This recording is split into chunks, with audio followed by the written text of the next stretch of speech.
Okay, all right, where's the button? Let's start the stream here. We're late. I'm late. I'm on time. Who cares? What up, guys? Let me just double check this. This looks good. Lights, camera, action. Welcome to Betusa Gambling Night. That's what's going on for today. We also have some news from Seonside. Sad and unfortunate news, but news nonetheless. And after that, we also... So we're going to do some Betusa gambling. We have some... That's the big one. I think we're celebrating on the GFL1 side of the game the 8-year anniversary. Can you guys believe that? 8 freaking years. So we're celebrating the 8-year anniversary. Maybe we'll hop over to that account. We haven't been on that account in a long time. Hi, Commander, dude. I'm sorry, I had the this video. You know what? I kind of like this little view here.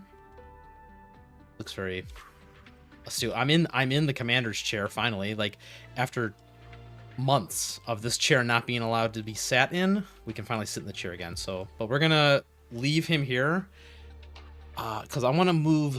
Let's move to CN news right off the bat here. Let me see if I can pull it up. So CN side.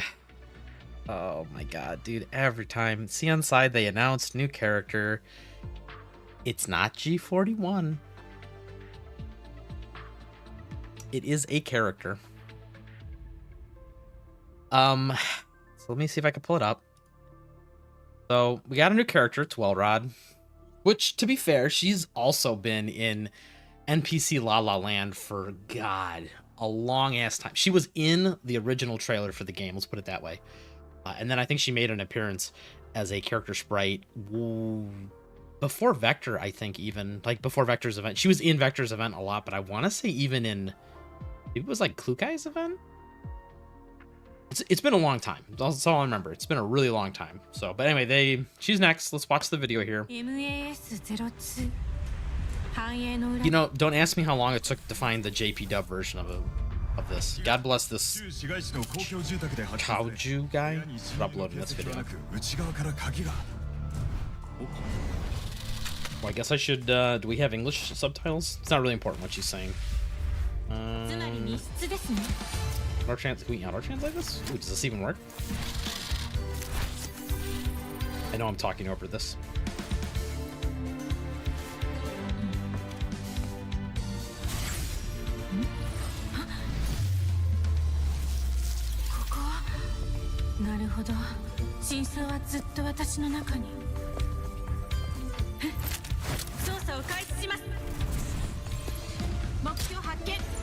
Anyway, she is a corrosion bulwark character, which is that's something, all right.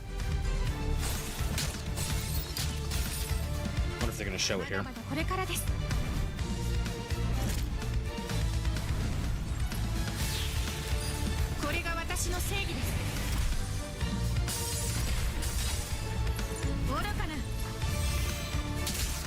More skill preview. It's like very basic, like skill animation. Some of these animations I feel like are reused too.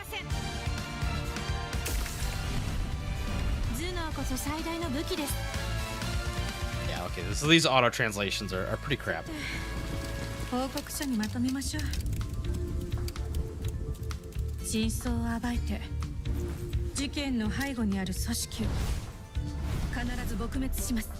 Yep, so there we go. Bulwark, Corrosion is our next character.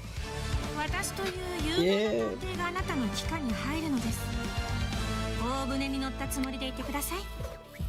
Yeah, it's something, all right. I can't help but get the feeling that when they were we rewind here. What are these suggestions? Jesus Christ. When they were putting her kit together, I feel like they just kind of like reused stuff that they had lying around. Like, I'm almost positive this is nothing, right? Like, it's just literally nothing. This attack here, I feel like is a reused animation from, is it Basti? Not the little spinny thing, but like the big circular explosion thing. Whatever. Small little nitpicks, but anyway, so she's finally getting released. It's been a hot minute. And yeah, Bulwark unit makes me think auto skip, but we'll see. They did a rough translation of her skills and abilities, but nothing really jumped out as interesting. The way that I saw from the rough translation was like the way she's gonna tank things, or like her the bulwark half of her kit is there's a lot of damage reduction from her passives, and then one of the big things she does is that she takes incoming damage and she chops a slice of that off and turns it into damage over time, or other instances of damage, which are then I think further reduced by her passive. So she takes big hits and chops them up into smaller hits, which allow you to heal through them easier, and also, like I said, get a second round of mitigation on it. So we'll see. If problem with bulwarks right now in the game is just like there's kind of no need for them. The only thing that matters is Gunsmoke, and that only cares about damage. So unless they have some really crazy support abilities on her, I don't really foresee much happening for her. There's also, so this is a one. Where's the little banner here? So this is like a 1-for-1 of her design from the CG that was in game for like the Vector event, whatnot. But it's a little weird because, so if we go to the dev stream here, which this is the actual dev stream, they previewed her with the alternate outfit, which is literally just her GFL1 skin, which this is kind of the reason I was thinking about maybe taking a trip down memory lane and going to my GFL1 account so we can kind of look over some of this stuff. But this is, like I said, it's almost like they didn't know what they wanted to do. Like they were like almost like scared, because people have been really complaining about characters being changed and altered, right? For example, Sopmod is a good recent example. Obviously, these changes for this costume must have been well in the works before the people started getting mad about Sopmod. But there's been a couple other incidents. Helen was another one, right? Where they changed the design from GFL1 a decent amount, and people got like kind of mad about it. Either because they didn't like the new design, or they were just really attached to the old design. So if it feels like they kind of just got stuck in the middle, and they're just like, forget it, we'll just make both. We'll make the new design that we think we want going forward, and then we'll just release the old design is like literally a 1-for-1 copy. It is new art. It is not the old art. Like if you were to compare the two pieces of art side by side, but it is literally the exact same everything. Even the pose is. So let's see. But yeah, like you can't really see once again because it's crappy Billy like 420p quality. But yeah, it's like literally a 1-for-1, which is like kind of cool. You know, if you aren't really attached to the new character design, you know, you have an alternate. But it's weird to me because it screams like they don't know. I don't want to say they don't know what they're doing. It seems to me that they just don't know what the people want, and so they're just like, hey, do whatever. Anyway, that's the news on CN side. Can we minimize this now? Let's go back to our game. Hi, Commander. Get out of the chair. Let's get out of the sad Commander chair. God, I wish that was me. That capybara looks so comfy right now. In relation to this news, you may have noticed that I have updated our G41 in the bottom left corner here. It's just, you know, it's a little comforting knowing that it was another character that cut the line who was also in NPC hell forever, but it really feels a little on the bad side, you know, just to have the keys dangled in front of you the whole time. Hi, Klukai. Look at this smug ass. Look at this smug ass Klukai. All that's wrong with this game started with her, and it will probably end with her. So we got gambling to do. Hold up.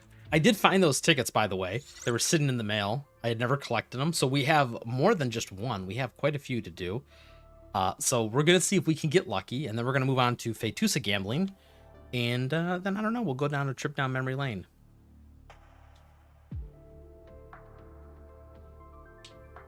And Paul, I have a question for you. I'm so glad you're in chat, Paul. You know, you're always here and you're always on time. What a role model. Paul, are you the Paul that's credited with some of the articles on Dandygate?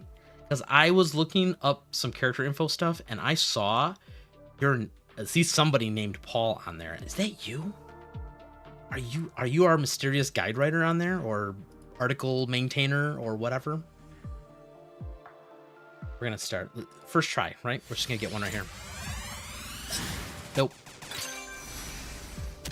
Oh, that is you. Look at that, dude. Damn, Paul, I didn't know that you writing stuff for them.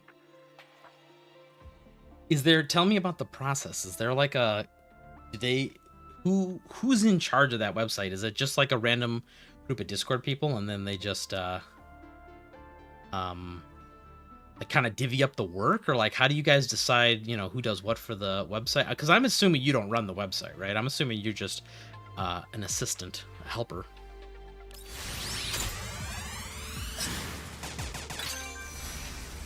Yeah, well, I know that you use the Paul name everywhere, but to be fair, Paul, the handle of Paul is kind of a generic, like, if I was to Google search that, I'm pretty sure I would get a lot of results. Meanwhile, if I Google search something like Ernizzle, like, I'm pretty sure you'd only get like my channel and maybe like one or two other, you know, role players trying to be me. So, because it had a Discord ID on the website, but it didn't match the Discord account that you're using for me, that when I talked to you. So I got a little confused there. I wanted to make sure it was, you know, so free plug to anybody who watches this. Paul's our resident guide writer now. I do help with some mod stuff and I keep the peace. Oh, really? Is it really that bad over there that you gotta lay down the law? That website doesn't even allow comments, does it? Or maybe you're talking about the Discord. Okay, so this one I think is something. I don't know if it's an accessory and I don't think it's a gold box. It might be a gold box actually, because this is 30. Okay, never mind. It's not a gold. Oh, it's a big sad. That's what it is. It's a nothing. It literally is a nothing. I was lied to. Can I don't want to do this because there's so many words, but I swear to God, it's after 30. Blah, blah, blah, blah, blah, blah. Blah, blah, blah, blah, blah. Yeah, every 30 accesses is guaranteed to drop a golden ball. Am I getting lied to? 100 minus 30 is 70, which is what we're at. Maybe it means this one. Maybe it starts at counting to 1. I don't know. We'll see. If this one's a gold one, I'll forgive them. Okay, I forgive them. See, is it something good? Oh, it's not the best one, but it is something. It is 500 slutty tokens. That's not. That's what? What? I got ripped off. You're supposed to. I swear to God, what? These things. I'm getting cheated again. Did it not just? All right. I know that's one of the ones you can get, but did I literally get the worst one?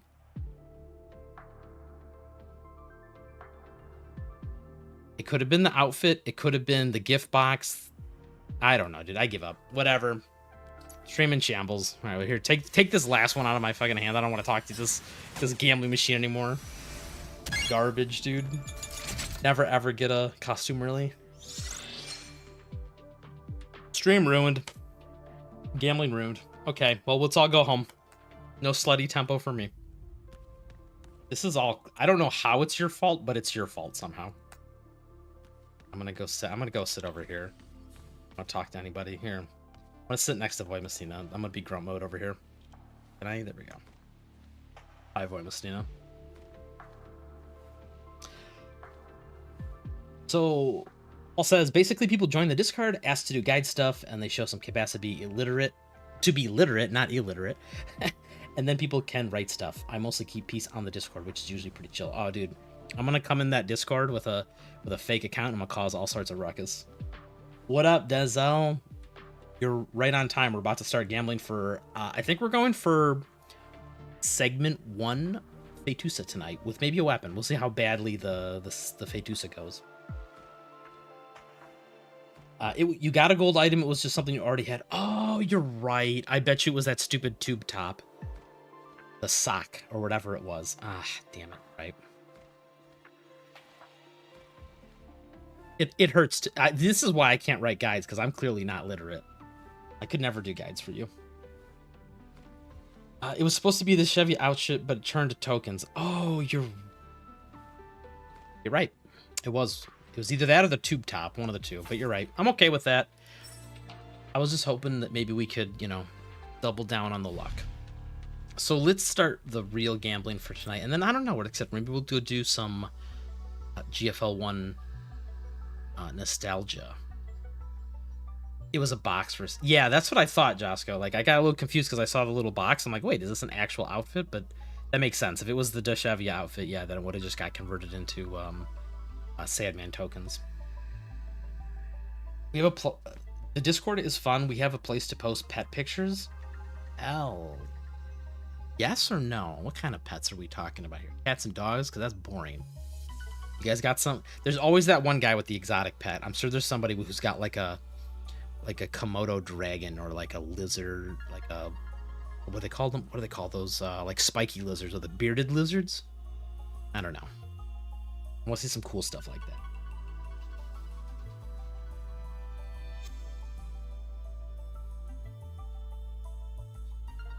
As also says, I got lucky and I got the apple slice to V2 with her single. The apple slice? What? I'm a happy commander. We'll try to get her V3 before the banner ends. I know you're referring to her animation in the crew deck, but the weird way to refer to it, the apple slice. So we have a guarantee on this because we had just lost to the cat heard our call, but it was not who we were calling for. So we're just gonna, let's just get started. Let's not think about this too much. One guy has a bunny. Ooh. All right, guys. Well, I'm shilling for Paul now. Gotta check here, make sure it's purple. It is.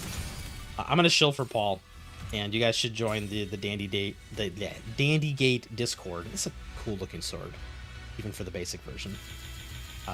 Join the Dandy Gate Discord. We're all gonna talk about. I'm gonna assume, Paul, that there's just like general channels to talk about like the actual game. Like assuming you don't want to just post pictures of your turtle. I'm assuming that there's something for actual GFL fans.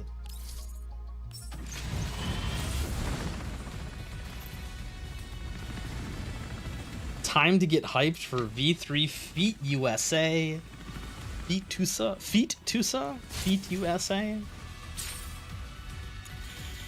Well, I think I'm only going to get to segment 1, assuming this doesn't go horribly wrong.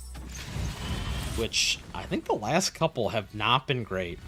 2026 has not been a good year for gambling. We haven't really had some big crazy luck like we had last year. Although last year, to be fair, we were way above the average.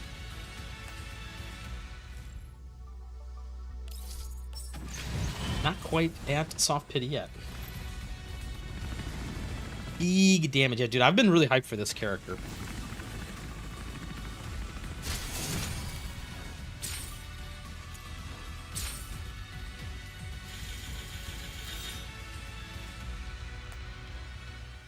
So I believe... Oh, not quite. We're not quite dipping into soft pity here either. Oof.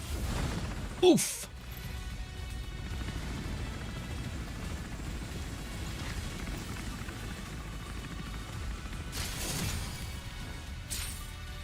No freebies. All right, so now we're hitting soft pity, so we should probably say something. Okay, yeah, we're good. Well, this is a guarantee, so I'll act surprised, but you guys don't have to be surprised.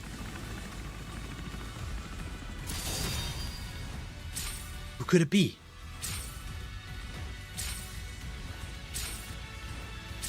Really? Is it going to wait all the way to the end?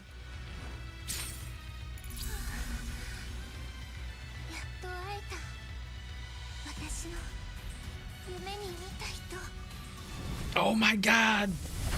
We got so lucky, guys! Nah, dude, there's no room for the double anymore. I think there's like one more one more after this. Let's find out. Double? Nope. Oh, there's 2 more. 3 more? Jeez, I can't count. Once again, another reason why I can't be a guide writer.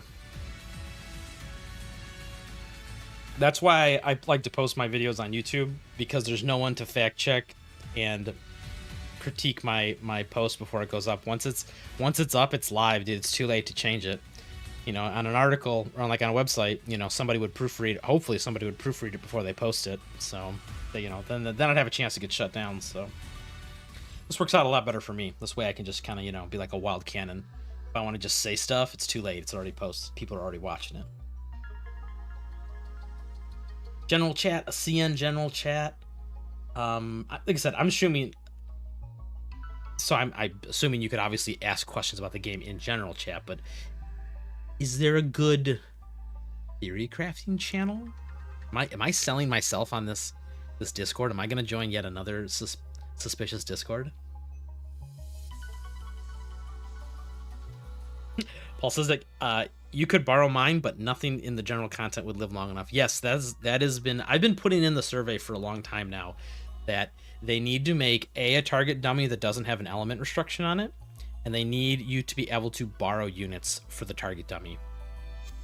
Because, like you mentioned, nothing. The only time you can really test things is in Gunsmoke, but that is kind of hard as well. When from when I'm talking, I mean from my point of view as a guy, like someone who would possibly make a guide. I know I haven't made a guide in forever, but if I had the tools to make the guide, I could easily do it. But only being able to do it during Gunsmoke is weird, because not only does that open up way later after the character releases, way later relatively to like when people want to watch a video on it, it also is weird because there's usually a lot of mechanics and stuff that are happening on bosses, and they either inflate or deflate the numbers a bunch too.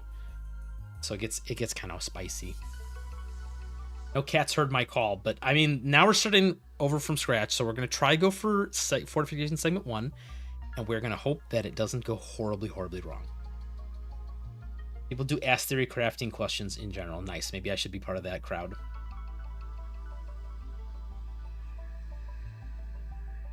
Paul says target dummies should be past Gunsmoke frontline bosses and let you select buff, weaknesses, borrows from friends, and platoon. Yes, that is a great idea.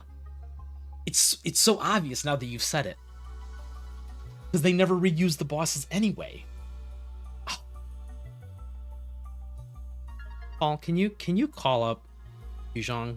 Call up President Yuzhong. Get to the bottom of this. Okay, so fresh 50-50. I would like to get segment 1. If I would also like this to not go to like hard pity, because then I would like to get the weapon if things go decent. I mean, I'm getting a lot of 4 stars, which is nice, but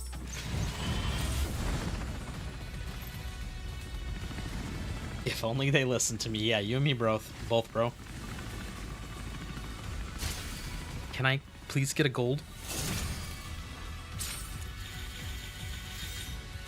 Another double 4 star. This is like second one of these.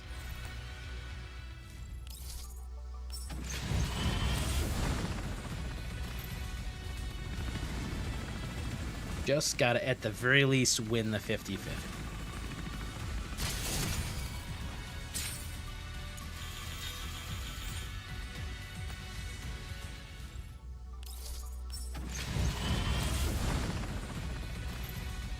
We gamble in silence. I keep thinking that if I just focus really hard on this, it's gonna improve my odds. But it's purple every time I open it.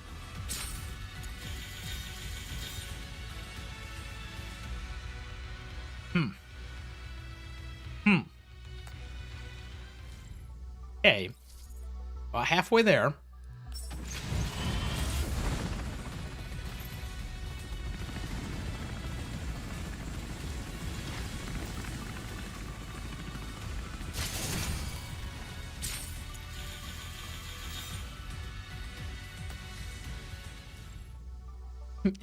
Area secured. No cats. No uncut jade. I think I actually still need one more. No, I don't. No, wait, is it? I need either one more Tolol or one more Chongju, both of which don't do anything. Or no, I lied. Chongju segment 6 actually does do something. Tolol segment 6 doesn't. Ooh. Yeah, so we dipped our toes into soft kitty, but we didn't. Ew. Ew.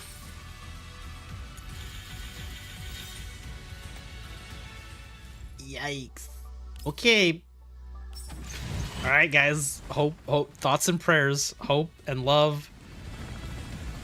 Hope for a win on this so that I can get the weapon and not feel horrible about it. It's a lot riding. There's a lot riding on this. A lot of my emotional state is riding on this right now.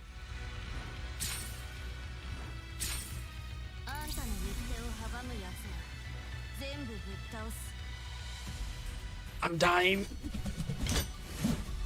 Dying. I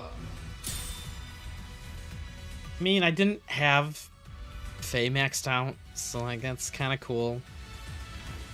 But wait, what about the double?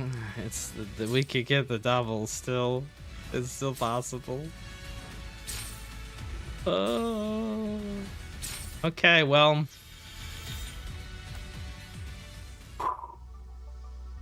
Okay, well, if we just get it in the first temple here, we can recover. No. No. Okay, guys, I think my account is finally... We've lost the golden touch. There's no more freebies on this channel. Ew, the double hard pity. I can't... No, why am I clicking through these? Don't do this to me, game. Don't do this to me in front of all of my friends. This was the only character I've been excited about for like 6 months. Who was the last character I was excited about? I guess Alva. I haven't even rolled on a character. What? Oh, we're going to hard pity. I feel it. I feel it, boys. It just doesn't feel good. Does not spark joy.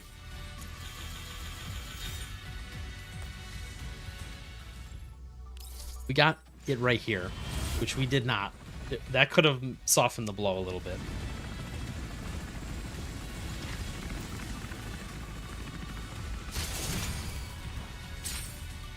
Damn, bros. I'm tempted to cut my losses right now and just save this guarantee for the next character, which who did they didn't preview who the next character is going to be yet. There's only a couple possible choices. Cuz unless they're doing the double major, whatever. I got enough tokens. This is going to really drain me, but it's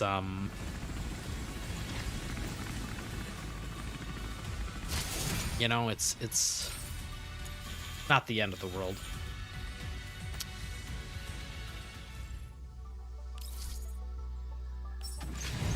Yep, we're going to double hard pity for this. Yikes.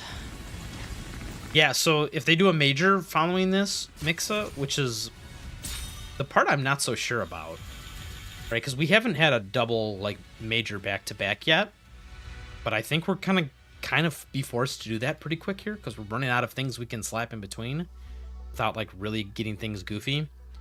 So there's a possibility the next event is also a major, which yes, then it would be Shanae and Lorelei, which I was thinking about getting a couple segments on Lorelei, but now I'm reconsidering with how this is going.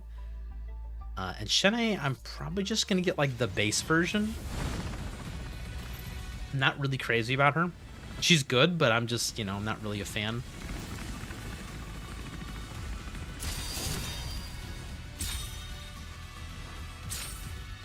Well, it can't be the cat, so that's good.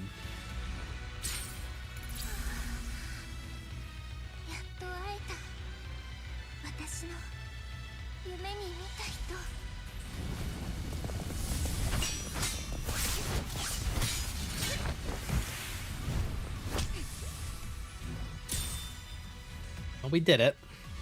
What did it cost, though, boys? What did it cost?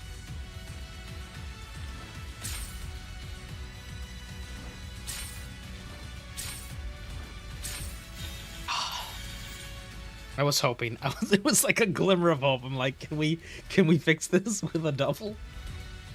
Like I said, we've gotten spoiled. I've gotten spoiled on this channel ever since we had that like windfall of a couple in a row with like doubles and stuff like that. I've now become addicted to the taste of them, and every time I get a 5-star, it's like, oh, there could be another one lurking in there.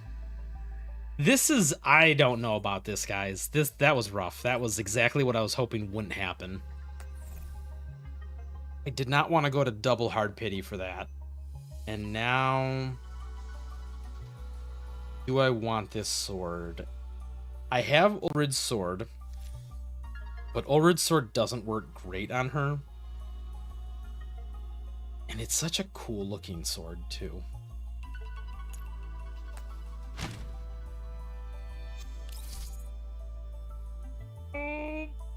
Just get it on the first. Oh, wait. Everyone stop. Everyone shut the fuck up. Maybe we fixed this.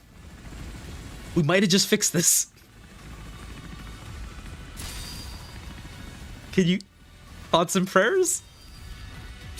Please fix this.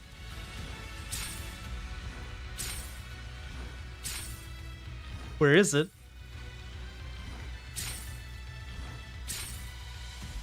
No! Oh, dude. Oh, they're just taunting me. Oh, they're just taunting me. Oh, I don't... That...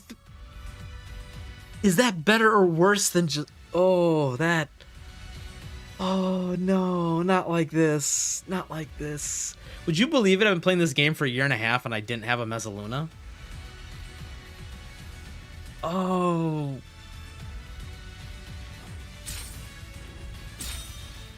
Thanks for the 4-star. Oh. Oh, my soul hurts so much right now.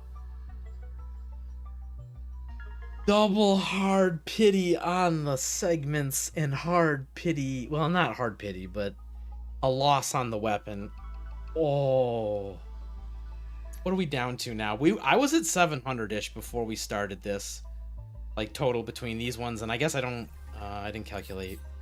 I got still a bunch of these left over. Yeah, I still got like 200. We were at like 500 of these. We've used like 150, I think. Oh. 99% of gamblers quit before they win. Oh, man. Oh.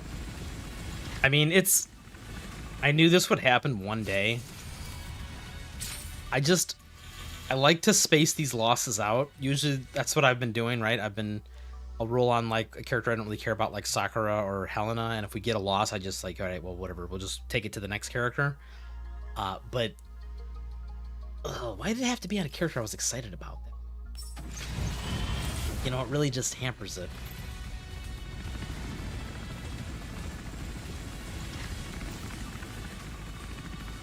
Such is life. I'm gonna hope we don't have to go much further. Please end my suffering. End my suffering. Oh my god.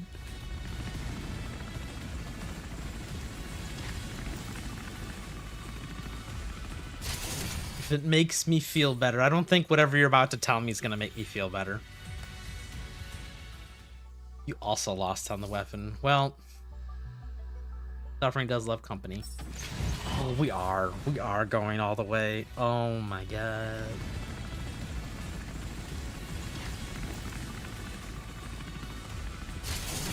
How could this happen to me? Oof.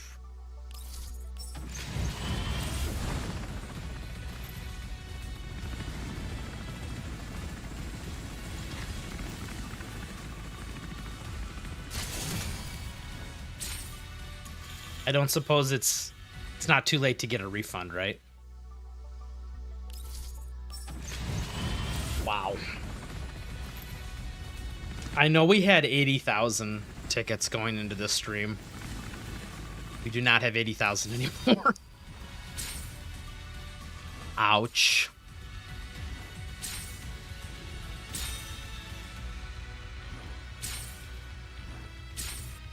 Is it really going to be the last one, too?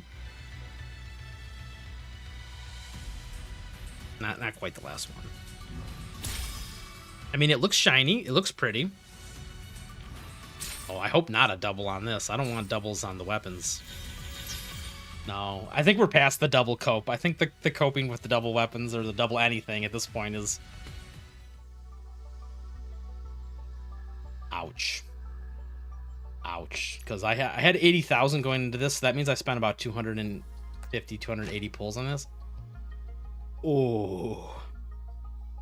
Oh, we're going to be in timeout for a long time, I think.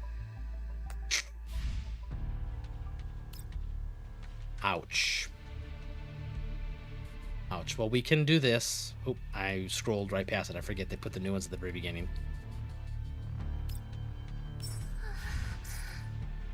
Well, that was something.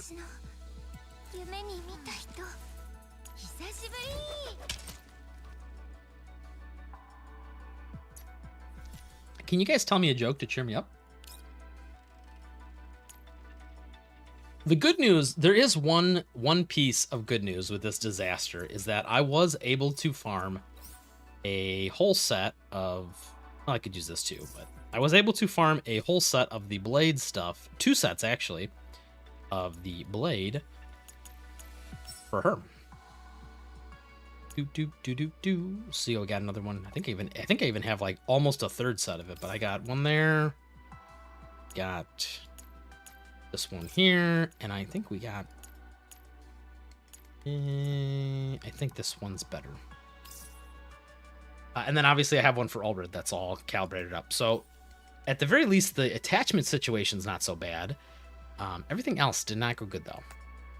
And we do get the first fortification segment, which is a pretty solid damage increase. I don't know if it was worth all the gambling that it took to get it though. But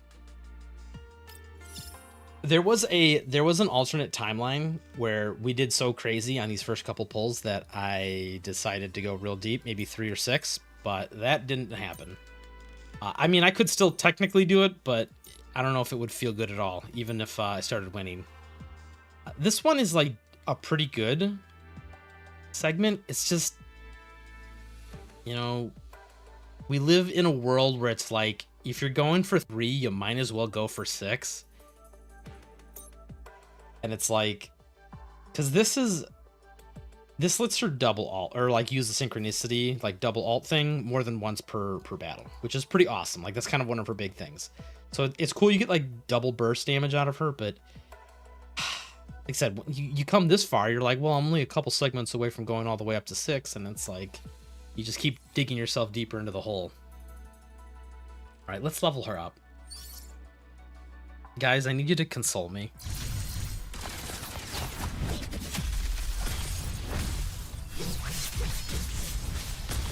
Such an awesome character, though.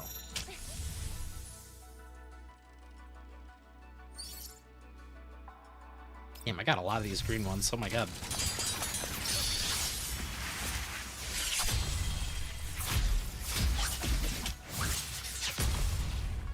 Damn, they went kind of hard on these animations, too.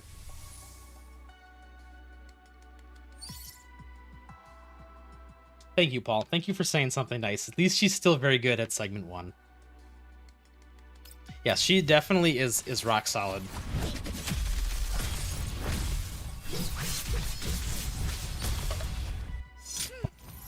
Oop, knocking my stuff over here.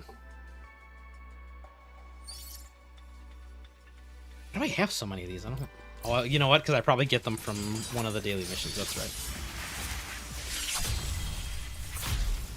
Yeah, that's exactly how I feel, Paul. I'm like, they're all kind of like incrementally solid. Like they're not one. She's not one of those characters where it's like you don't see any return until you get to segment 6. Like I'm trying to think. Some characters, it's like they kind of don't do any. They either do a big spike at 1 and 2, and then they kind of don't do anything until 6, or they just don't do anything at all till they're 6.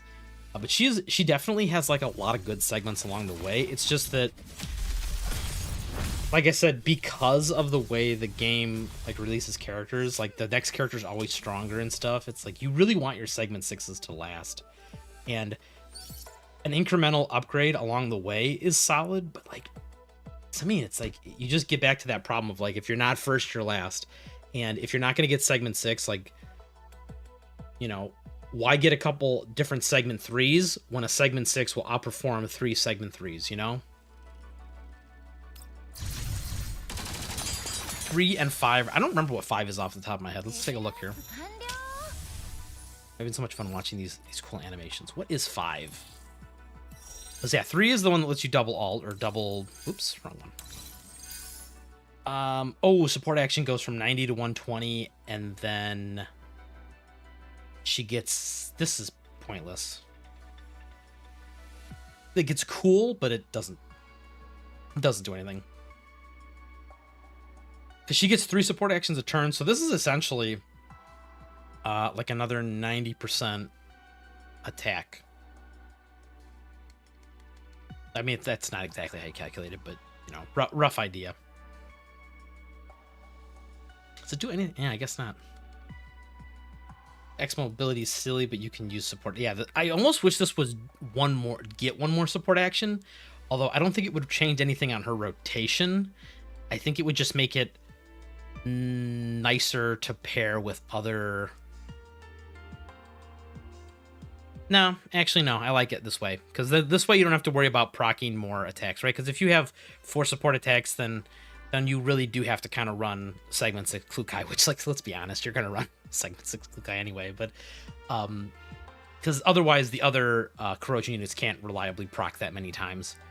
3 you can do with Lind and Meech T and you know, whatever your other corrosion unit of choice. But yeah, once you get to more than that, it starts to get a little like you have to start really paying attention. So it's probably better that they didn't make the number go up.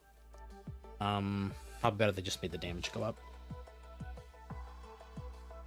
I feel like her eventual mod key will be more support actions, which will let her skill 2 more often and then alt more. Skill 2, by skill 2 you mean skill 3? I mean, can we as a community figure out how we're gonna label these? Because right, like I know what you mean. You mean overwrite trap. But some people call this skill 2, some people call this skill 3, some people call this skill 4 / the alt. So, but yes, I know what you're saying. You want more support actions to generate more confectants so you can use this more often.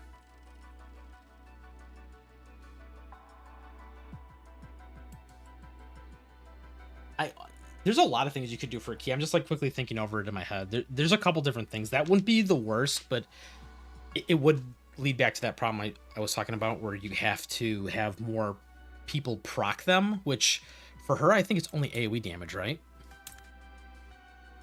Yes, only AoE, which for corrosion isn't a problem, but it really makes it hard to slip her into other teams.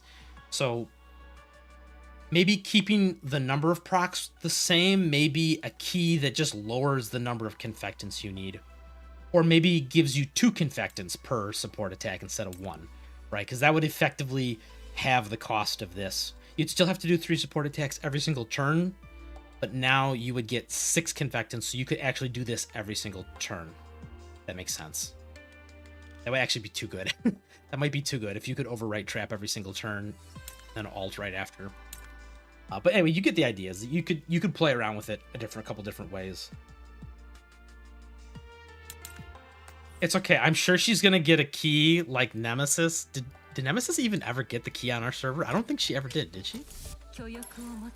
She did it, so... oh yeah, I just never even bothered. I never even bothered. Yeah, this is the kind of key Faytus is gonna get. Don't ask me how I know. I'm just looking forward to Nemesis Gnosis. That's all we care about. But that might be a long time for us, which is why... going back to this. All right, let's level her up the rest of the way, and then I don't know. I think we'll take a trip down memory lane for GFL1 for a little bit, and then I don't know. I'll be honest. I don't feel like playing any content right now for GFL2. We could do some challenge modes, but you know, challenge is a relative term these days. Gunsmoke would be nice, but we don't have Gunsmoke for a couple more days. These animations, they're so wild. Taste of my bread.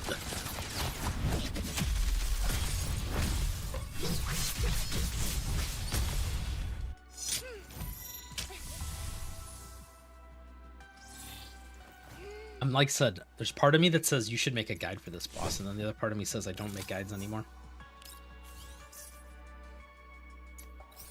Let's... you guys want to Nah, let's... here, we'll do some calibrations. We'll do a couple calibrations real quick to get you guys warmed up. See if we can get like a correct calibration here while I yap for a moment. Sunday is gonna be so long because we have a new boss. That's the problem I have with I mean, I guess it's good that it's on a Sunday, but man, it does feel bad. Ooh, you know, I'm taking that. Crit's not great, but we're just gonna stop there for that one. I can mold these out to high whatchamacallit, percentages later. But yes, whenever they do a new boss, it's like I have to almost put aside a bunch of time to guarantee myself like wiggle room so I can mess with the mechanics of the boss and stuff. I don't think I'll be writing a guide for it either. A guide would be, well, a guide for this character you're talking about, Josco? I mean, I know, I don't know. I don't really do guides anymore. I'm kind of over that.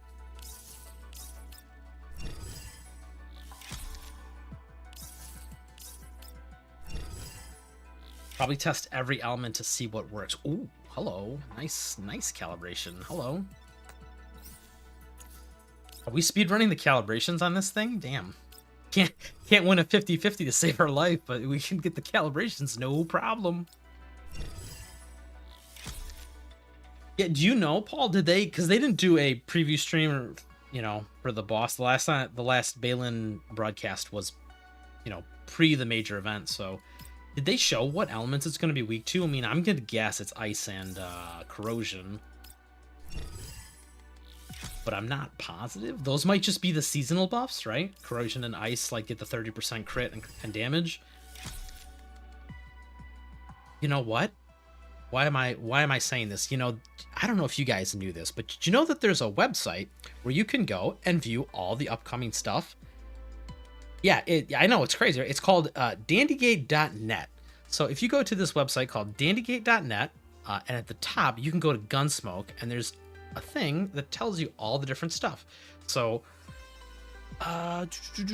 season, oh no, you didn't update it though. I lied. It should be on here though, isn't it? Is it just, do I have to look in the future? Okay, maybe I misled you guys a little bit. He doesn't have season 25 up. No. Okay, I lied. I tried, Paul. Okay, I did my part. I tried to shill for you. You know. Tried my best.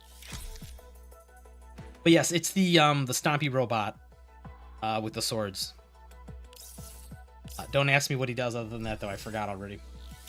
I know he has something about like near far, like movement mechanics. I don't know. I'm gonna have to look through it. The food guide. Ooh. Oh yeah. You were telling me about the because you showed me that. You showed me the one with the different percentage chance of getting, you know, good team quality with different characters and units. This is acceptable. There we go. Cool. All right, we're done calibrating. You have a unit. Oh, we got to do this real quick. Just all the way to max. And then I'll just press this button, see what happens. Oh, come on, dude. Come on. Quick equip. You couldn't figure this out. Actually, what the hell are you doing, quick equip? What is this? Breaker. Pinpoint? Really, game? Pinpoint? She does AoE damage. What do you... It didn't even max attack boost? You're telling me that you couldn't find one. You couldn't find one like this? You still couldn't figure it? What am I missing? We need one more.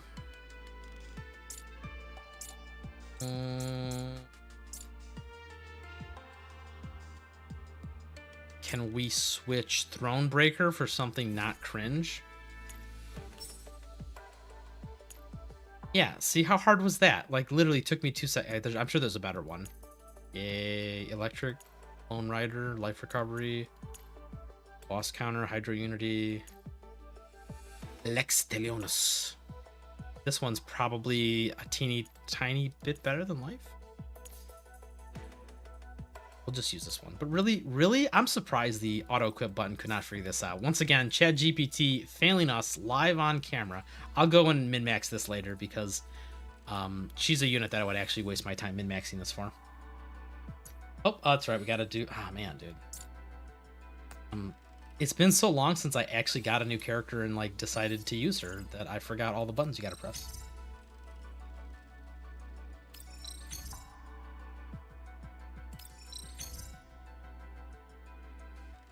Demessi did publish a quick guide for the next boss, near far, but make sure units that need to move for attacks don't get the buff. So no buff for Klukai/Allred. Oh, nice. Dude, I'm glad that Demessi's still making guides. He's one of the OG GFL senseis, dude. Like, he was making guides for original GFL1 way back in the day. I remember when I was, like, brand new to the game, and we were getting things like handed to us. I remember him doing, I want to say he used to write the guides on GFL for, what was it, GFC, Girls Frontline Corner or whatever. So he's been around forever and always, and he's an awesome dude. I love him.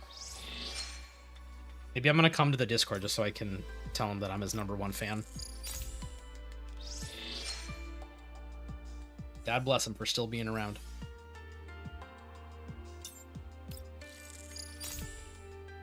Auto-equip is racist against girls with swords coming out of their heads.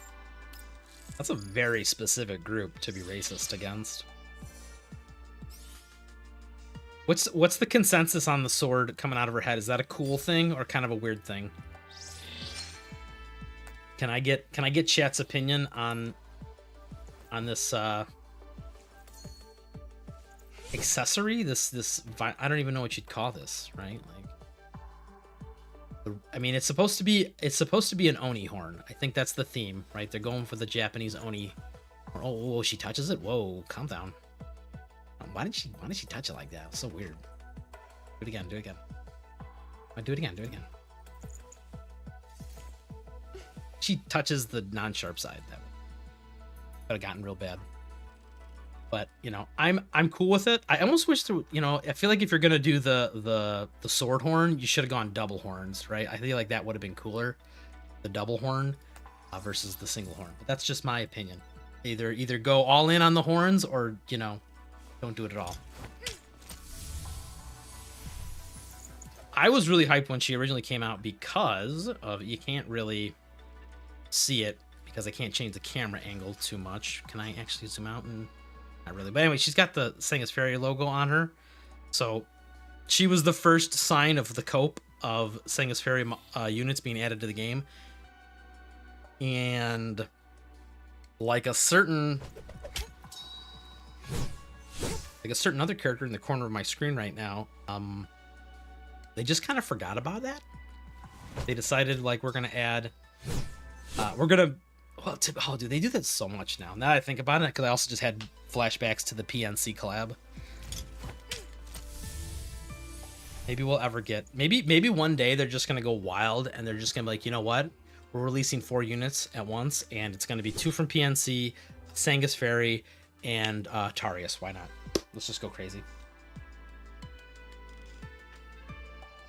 Okay, Paul says it's risky, needs one of the pool noodles to protect it. You know, life's more interesting with a little bit of danger.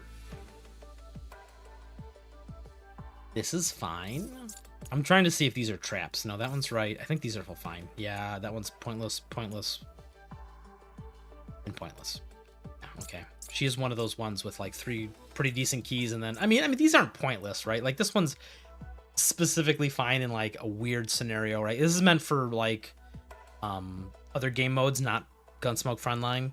And this is like not horrible either, although they haven't had a boss that requires us to cleanse buffs from them in a long ass time. And to be fair, there's many other units on the corrosion team that does this. I think Michi does this, so kind of a little bit of overlap there, but you know, it's there if you need it. It's not horrible. And then this is also like meant for game modes where she's just off in the corner of the map by herself, but Game modes don't exist. This key, see, you guys got Fetusa because you think she's a cool character. I got this key so that I could put this key on my Tololo. We're not the same. Actually, this is a really cracked key. Just gonna go ahead and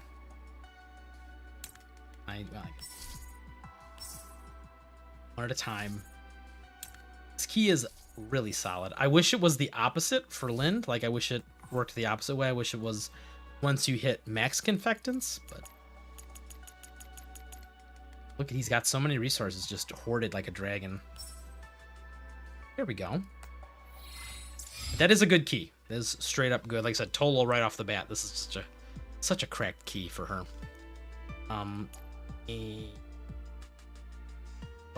Do I rob Tololo of her keys? Yes, I do. Yes, I do. I'm doing unforgivable things. There's probably another one in here somewhere I could steal. This is not great for her. So I don't think this goes on her. I mean, one of the I'm not stealing my Lind's keys, but one of these keys would work. Right? These are just like free damage. This does work on swords. This obviously is just free damage. Wait, melee, right? Oh, physical damage. Okay, well, whatever. We'll just slap something on her for now, and we'll. Do I have a crit right there? There we go. Oh my god, he's throwing, dude. He's throwing.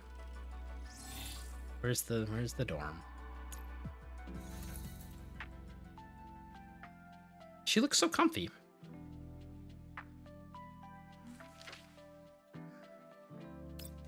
I don't even remember seeing these. Like, it's been so long. I saw them way back in the day when she was previewed, but I don't remember what they are now. I'll give the Gooners something to watch the stream for. Look at this. They know the audience, dude. Look at this again. No. It's like they're not even real feet. They're synthetic feet. No, they didn't. Senga's Ferry, you know, they fell apart before they could afford the human feet technology that the rest of the companies developed, but still, you know, this is, they call her Feet Tusa. What else we got? Oh, meditating with the samurai blade. The souls of 7,000 Senga's Ferry agents live in that sword.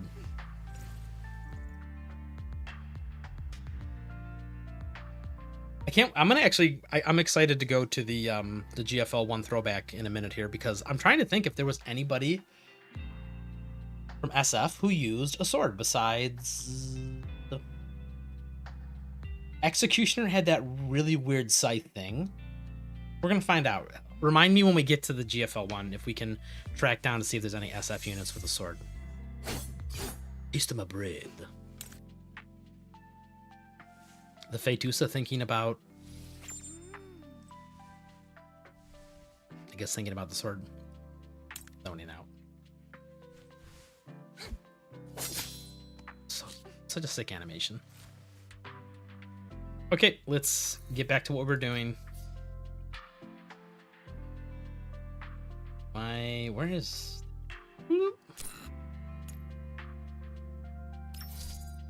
Xiaowei key works, Paul. Makes you think that I have the Xiaowei on my account. Have they even reran her in like the last like 8 months? It's like they almost like low-key knew that it was kind of a mistake, and they're just like, okay, let's just pretend this character never got made.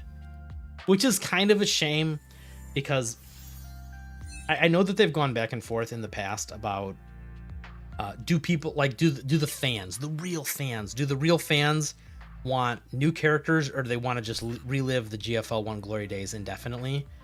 And because I remember the devs talking about that at one point. They were like, they weren't sure. They wanted to balance new units with old units, like new units to the story with like old favorites. And can I min-max this? Can we? God, he's so good at math. But it's like sometimes when they add new characters, I almost look forward to the brand new characters almost as much as the throwbacks. Oof. Oof, man, what a cracked key. Like, this is when you know they want a character to be good. It's like when they get that key. Did I do it, guys? Did I do it? I don't. I'm too broke. Can you guys donate $5 to my stream? I don't even know how you donate money on YouTube. Can you guys mega chat me $5 so that I can, you know, get a Fetusa ring? But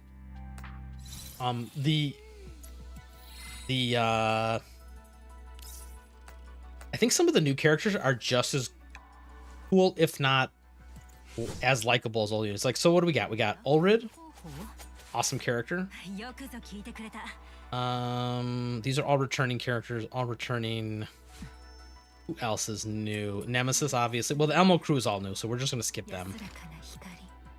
Andress, another character that was like brand new to the game. She stole the G36 from G36C from somebody else, but overall a much like better version of the character, I think. Who else we got? Pretia, it's kind of grows a team. We'll just skip her for now. Fetusa, awesome character. Sharkery, a big mistake. Let's pretend this never happened, unfortunately. Sometimes you do get it wrong, guys, right? Like, I mean, not every baseball hit can be a home run. Who else we got? These are all reruns or returners. Grows a team doesn't count. Another mistake, but we're gonna call that a grows a team. A character that I thought was gonna be more interesting, and then they just kind of dropped her completely and forgot about her. And then poor Bathilda. The potential. There was so much potential, and then once again they kind of dropped in. But Jiawei was another one of those characters where it's like, she's really cool, and I wish they would have like gave her a little more attention. He kind of butchered her kit, and then they just said, all right, peace out, guys, see you later. So not everyone can be a winner, unfortunately. Can we do... I'm gonna breeze through these real quick, and then maybe we'll take a quick 10-minute break, and we'll do I even have heroic mode on? We're gonna go a little longer tonight. I think we're gonna go for another hour. We'll get, you know, get settled in here. This is not heroic mode. Back out. We don't do baby mode. What do you think? Some sort of casual? Turn that on. What do we got for debuffs? Freeze damage is reduced. Okay, so this is really just freeze chilling, but we can just overpower it. Active attacks that do not exploit weakness, so you really have to implant weakness, which is not hard. Healing is reduced by 50%, so more shield or more ice team shilling. Jesus Christ, guys, that was a little big-handed on the shilling. So you get slowed down as you do damage to them. Okay, well maybe Fetusa is not the pick for this. Let's give it a try. These are usually not that difficult. I'm gonna try the completely wrong team for this, and we're gonna see how it goes. Get out, all of you frost units. Let's throw a Fetusa. Like, I'm tempted to use my Lin, but that's kind of cheating.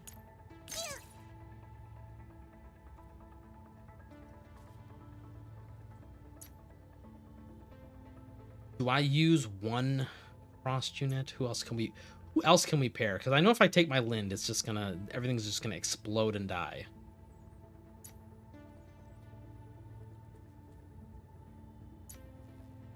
Maybe we go double blades. Yeah, we're really gonna Ulrid's gonna attack somebody and she's gonna get slowed by like a billion. Sure, go for it, you see. Oh, I guess I should have positioned a little better.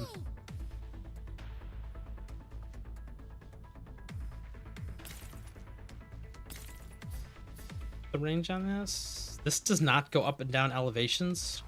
It does go up and down elevations, but it puts you in kind of a weird spot.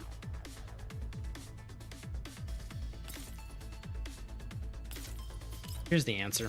Oops.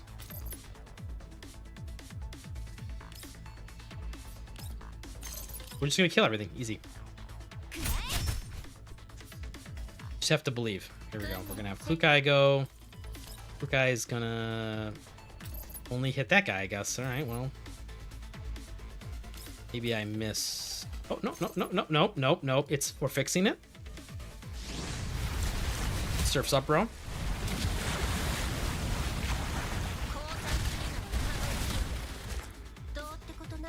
Oh god, there's more of them.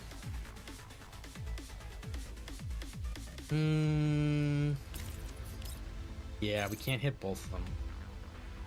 I think we come to here.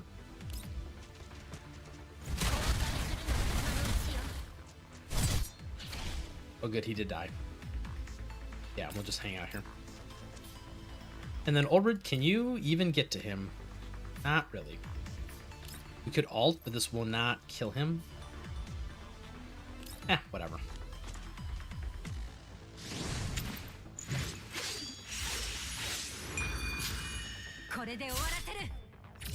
Oh, never mind. It will kill him.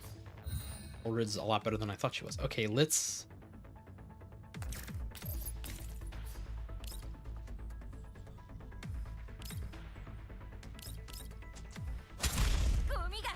do that, and then we'll just slice and or dice.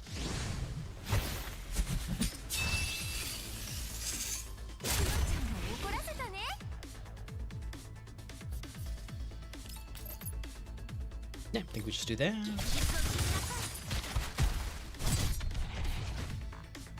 And oh, I didn't even realize there was one over here. We'll take care of him. Michi's gonna solo this one. Let me solo her, and then Ulrid's gonna also try and be a samurai, but not really. We did it.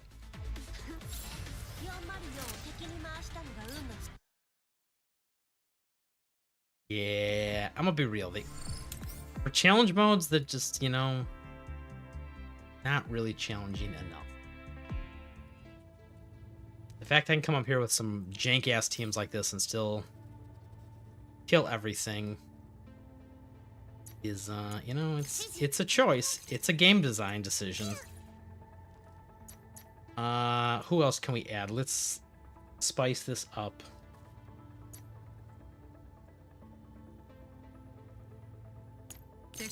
Here's a question. Will this proc all her stuff at turn 0? These should be AoEs, right? It did not. Oh, we tried. We can have her end here. That'll put her in range of all of these. Actually,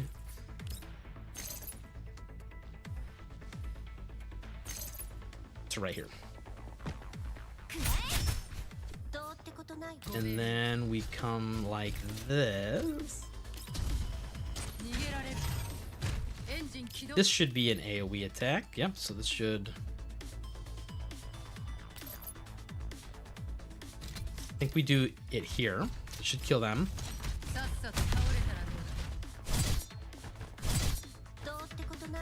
Yep. It's all coming together now. And then we hopefully can Klukai and kill both these guys. No, it does not look like that's...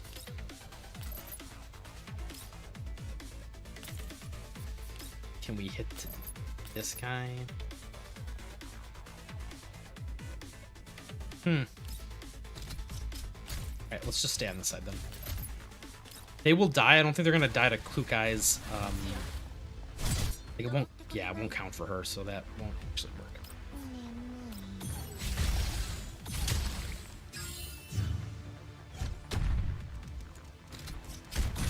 Ooh, is Voimacina gonna get clapped here? Did we go too big? Nope. They just decided they were gonna be chill. And we position perfectly. We can. I probably should have thrown. But we'll see who lives. Nobody. Okay. They're blocking me from getting up there. That is so toxic.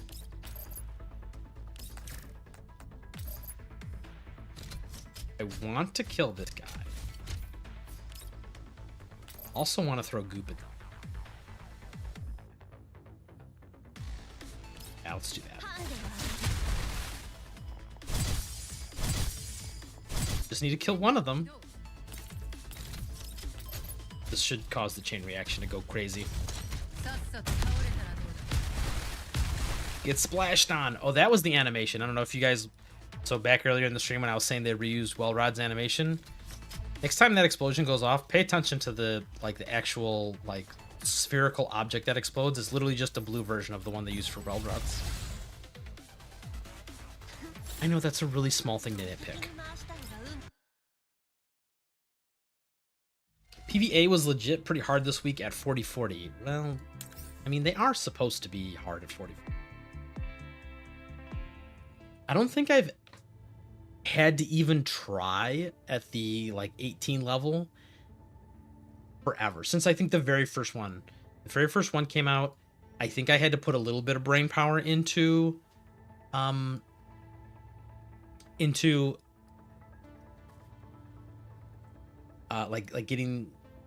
through the map without getting myself killed. But then after that, ever since then, I don't think it's ever been a problem. Oh wait, Lynn? No. No Lynn. That's too OP. Who can I pair with them that's going to do AoE damage?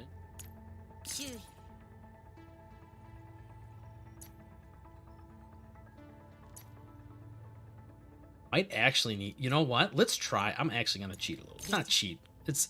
I mean, they're shilling Frost. We'll try Frost units. We'll do an Alva.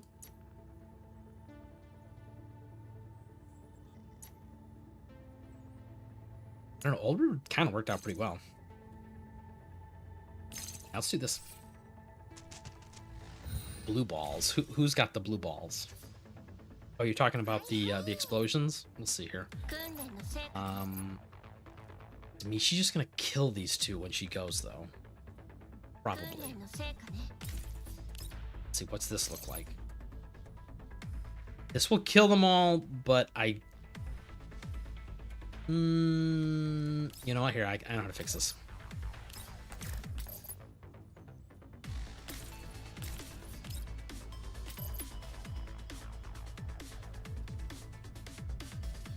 Yeah, we'll do that. Oh, too hard. Oh, no, actually, that was perfect. Nobody died. Wanted to just soften them up a little bit so that when Klukai goes, now they should all die. But they won't. I'll crit. Crit will make this easy. Yep, see? Fixed it. And then we can zoom back this way. Finish this guy off.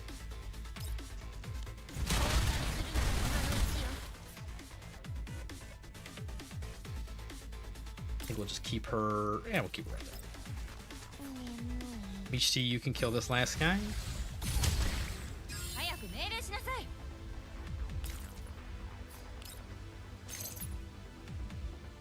He's not gonna kill him, huh?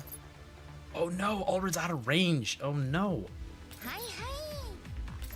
I got a little too spicy.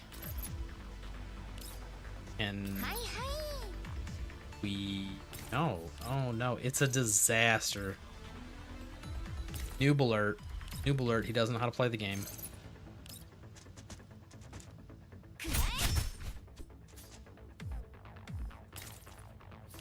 We're gonna kill this one. I'm pretty sure this guy's just gonna shoot Klukai in cover, and if not, Alva should be able to give Klukai a shield to survive.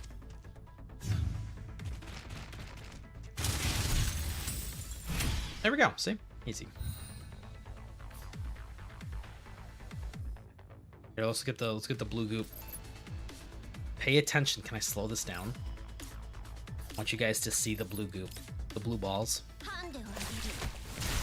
See? It's hard to tell with all the little stuff in the way, but you just gotta... It's a trust me bro moment.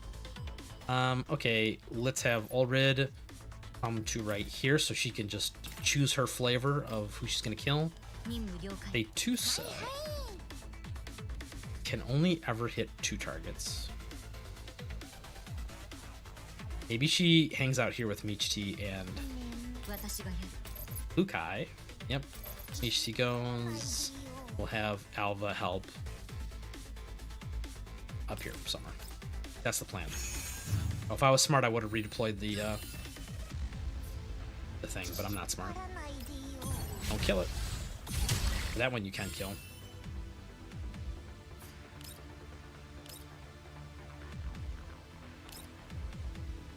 Let's do this.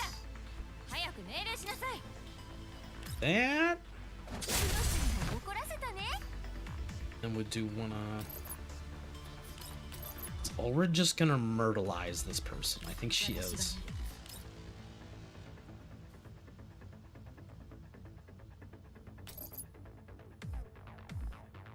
Let's do this. Let's go to here.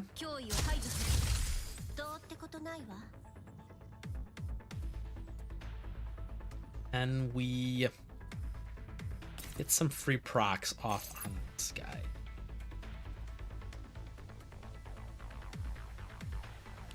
Oh, whatever. We'll just throw some damage on.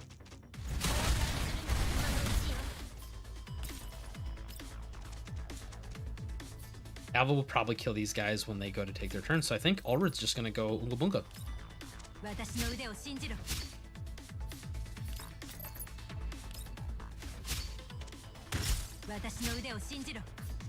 She's going crazy. She's going crazy. She's doing so much damage.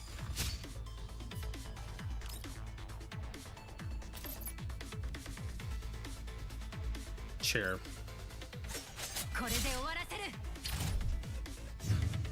Calculated.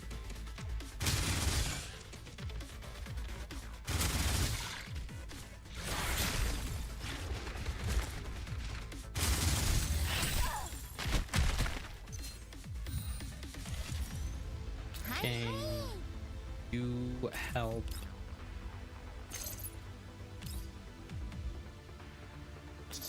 Oh, this thing died on its own accord. That's perfect.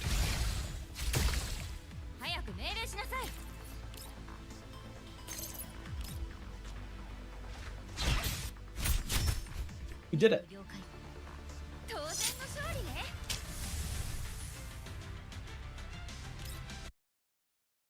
I'm already bored of these guys.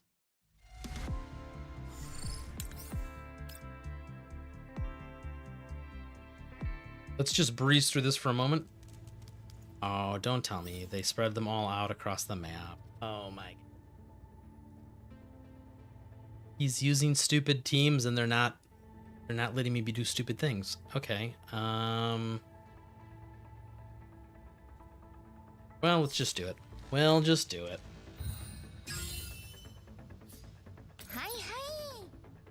Yo, how's it going, XCJ? The polls, yeah, they happened. They did not go good though. How do we want to do this? I think I want Alva to be in the high ground.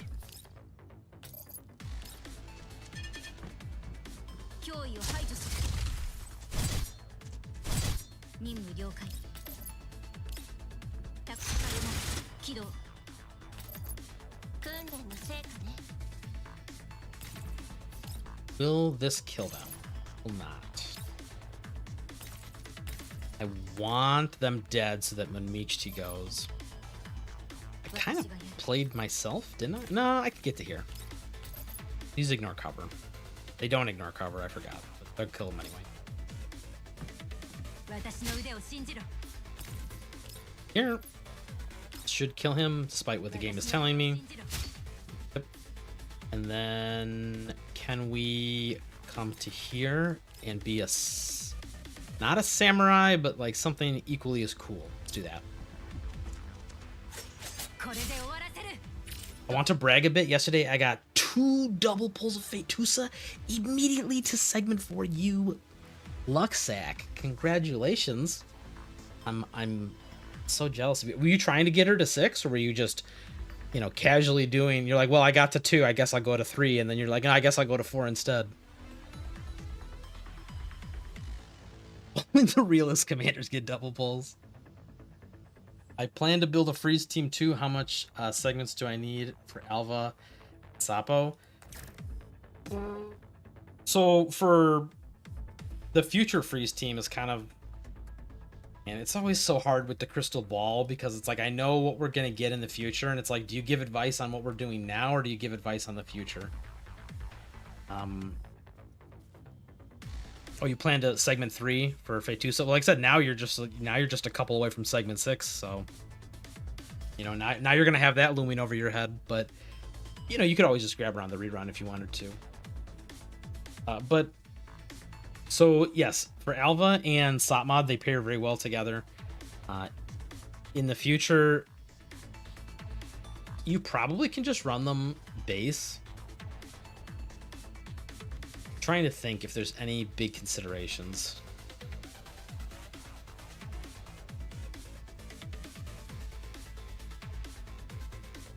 I don't even know, Paul. I don't even know if you need Alva segment 2, right? Like does that change the rotation for Satmod?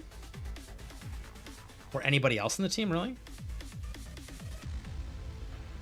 Trying to think. I can't remember off the top of my head because you get the confectants whenever Alva alts. It's a good question. I'd have to look that up. Paul, yeah, I'm just gonna default to you. If Paul says you need it, you need it. But yeah, in the future you'd probably just run Alva and Satmod. Like I don't know if it's really worth going into the other ice characters anymore. Like they're all kind of. One day they might release a key for some of them that make them not garbage, but until that day happens, we're, you know, it's gonna go on this guy. I just know it is.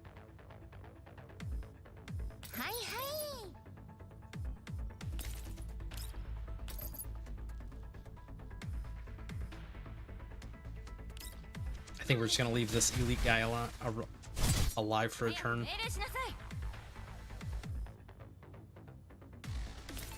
And we go, but it's not gonna finish him.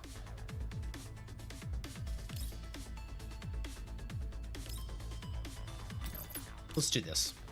This will cause a big explosion. This will go on the correct target now. I just hope that he doesn't just kill Michi. Okay, different problem. Not who I thought it was gonna kill, but killed them nonetheless.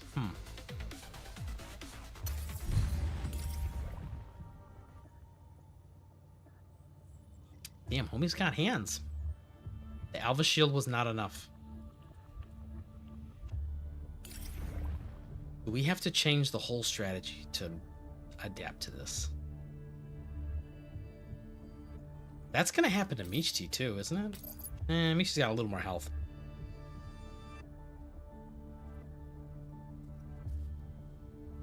And we put her somewhere else.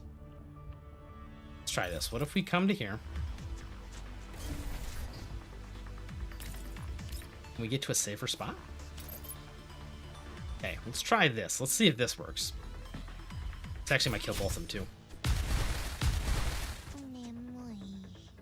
I don't know if Michi's gonna live through this though. She's got a little more defensive stance, but... Oh, never mind. He's just gonna pick the easy. Okay, well, that works. Paul says V2 is confect incineration. Mod key makes her competitive basically with 2 levels of DPS. So you would probably, I know what you're saying, Paul, but I'm thinking you'd probably borrow one, right? Like you'd probably just borrow the row. So, you know, you're trying to plan out your other segments. So you, but I'm saying, does the V2 Confectus index change anything for Satmod? I don't think so, right? Like, I mean, you'll get to alt a little more often with row, which isn't horrible. I just don't know if that's worth 2 segments, right? Her mod key is definitely good for Alva, though.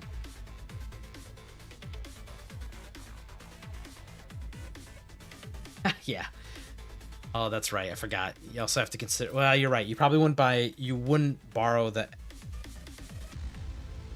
You wouldn't borrow the Robella. You'd borrow the... That's... I mean, it gets so weird, right? So it's like, okay, in that situation, do you borrow the Robella or do you borrow the OTS? And get a Robella, or like, because that doesn't make sense, right? Like, I would say you get an OTS, right? Like a maxed out OTS, like yourself, and then you borrow the Robella. But at that point, I think you're already so deep. Like, I don't even think it really matters about the rest of the segments. I feel like you're going to kill whatever your target is if you're using 2 segment 6s and then like some other characters that go with them.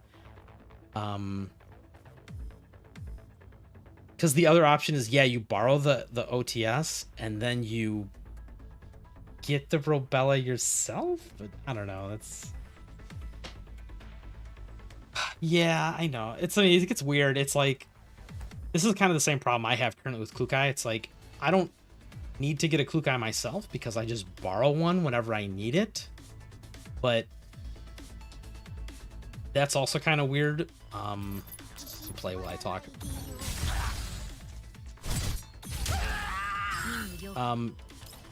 That's also a little weird to do it that way.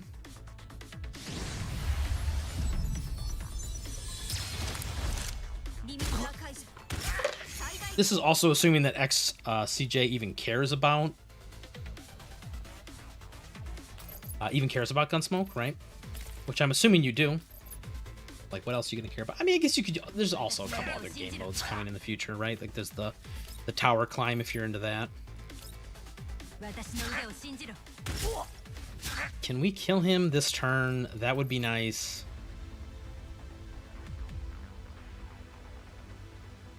I think we can do one more.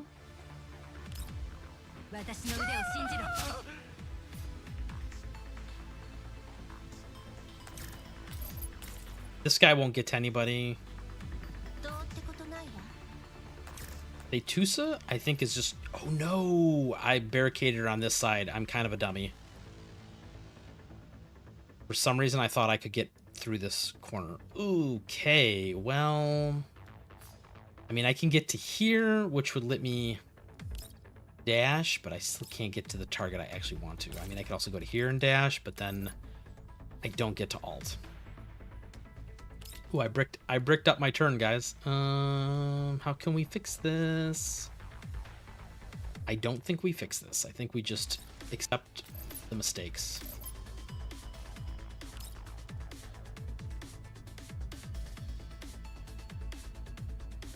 Yeah.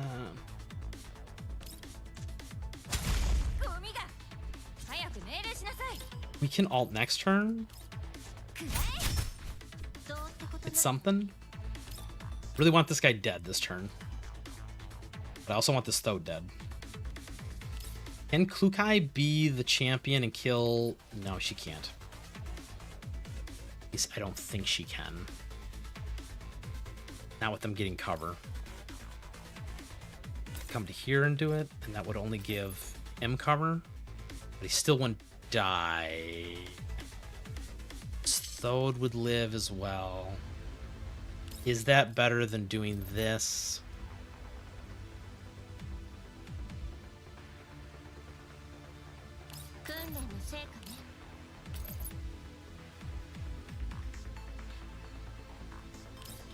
I do kind of want him away from... I think we have to... Oh man, this is a rough one, because I don't want to take all these other small attacks, but I also don't want him to go again. You know what? We're gonna kind of use the power of fortune telling to see if we can get an extra turn from this. We crit, maybe? No, this is definitely not going to be enough. Everyone's just going to be... Yeah, they're all going to be alive then. Okay, so let's not do that. We'll just take the guaranteed kill. How far can this guy get? He can't even get to me. It's fine. This should kill him.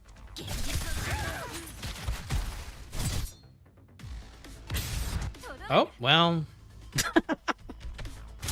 I did not think that suicide bomb was going to do that much. Okay. Remember when I was saying how the challenge modes are super easy? Well, this just shows you that you can still lose them if you act really dumb. Alright.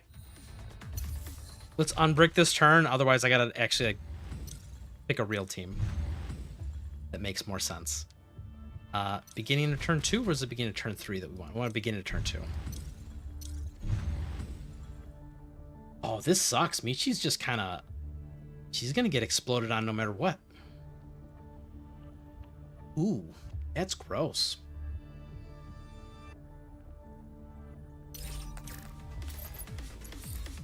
How much does he do when he explodes? 150% of attack. So he's gonna blow up for 9,000 damage. Huh. Well, that's kind of a problem. HT could be the sacrificial lamb.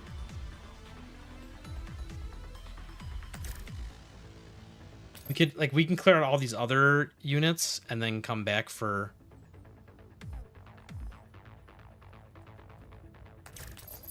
Mishi's gonna have to do this. There's really just not much you can get around.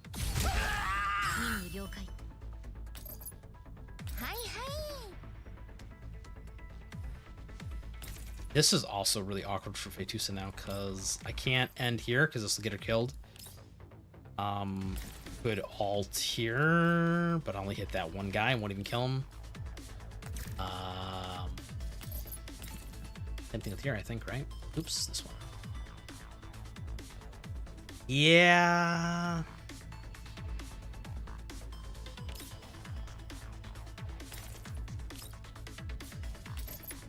None of these are good solutions to the problem.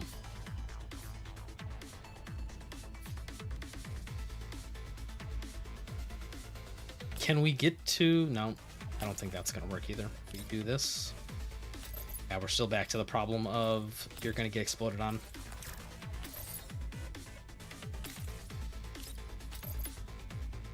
Let's take a quick gamble here. I think what I can do is soften these guys up for a Klukai.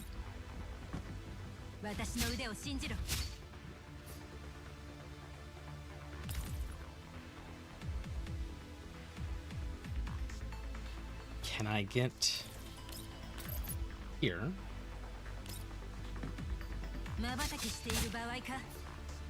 To here.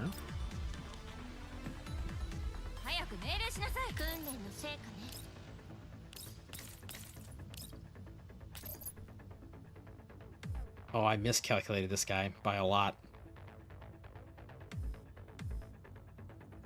Still not gonna get him then. We could do it this way.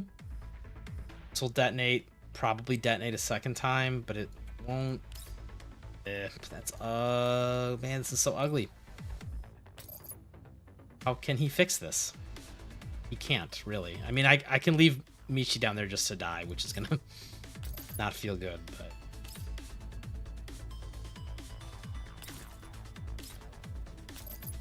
I think I do this, and then maybe we can split the damage. We can, like, have it go different directions.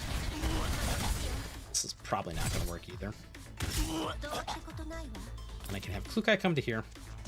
She'll hide out in this corner. Hopefully get this guy to attack her. Although I think she still might die. Fetusa... This word is... Oh, this will probably... 1, 2, 3. So he can't detonate from here. Let's just... This is, I think, bricked. I think I have to actually bring a real team for this. Doing whatever sort of nonsense I'm doing here is... It's not gonna work. Did he live? Of course he lived.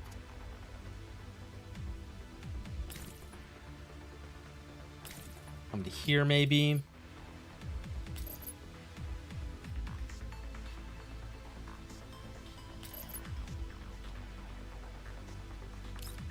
I will just do this. Doesn't really matter. Goodbye, Mishti. You are about to get destroyed. Oh, we almost got that. So, oh, interesting. The long range shot. Fetusa, please live. Did the plan accidentally work? Oh my god. It worked. It shouldn't have worked. I should have died. Mishi's still probably gonna die because now there's 2 of them. Oof. Mishi can't move. Part of me actually wants to get her out of sleep mode to get her out of here, but I don't know if that's gonna... I don't know if that's gonna solve anything. Because they healed too. That's the other problem, is they healed. And I'm all over the map right now. So I can't ult again this turn. Oh man, it's a disaster, guys. It's so bad.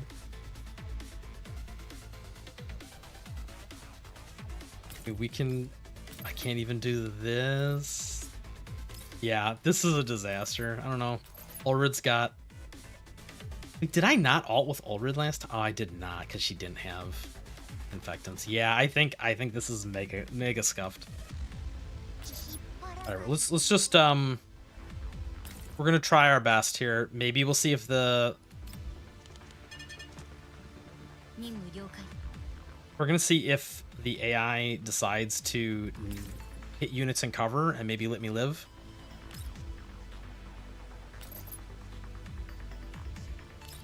I don't even know if we want to get the shields, to be honest. I think this guy needs to die. This thing's not gonna be able to hurt anybody, but this guy up here actually will be able to hurt people, so. And then I think I can do this to kill him. Wow, bro is kind of thick. I think now Klukai is the one that's gonna die though, because she's now trapped over here by herself with no friends to help.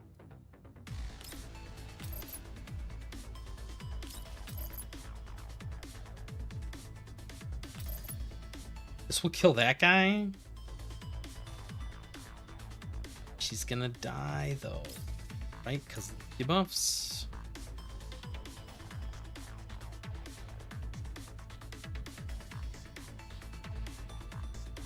Not be cleansed. Well,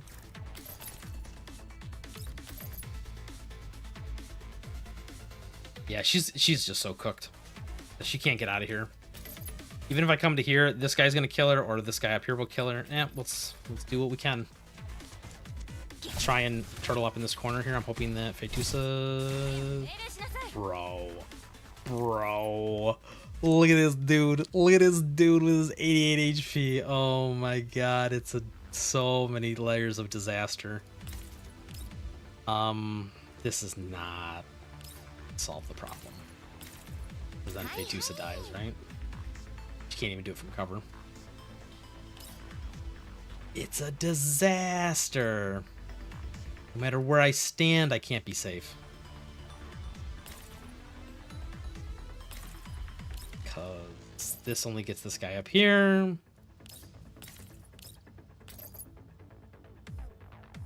Yep. I think we're cooked, boys.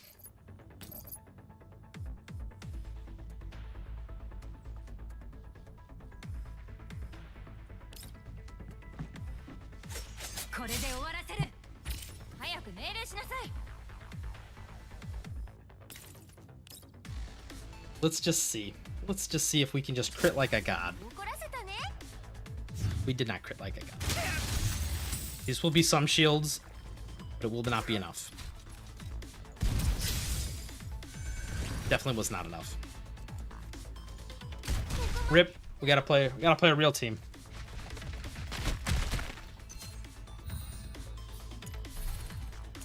Alright, let me catch up to where we're at on chat, and then I think we'll do one quick attempt on this. Oh man, that took so long. 40 minutes of silliness. This boy, he's so thick. Alright, let's make a real team.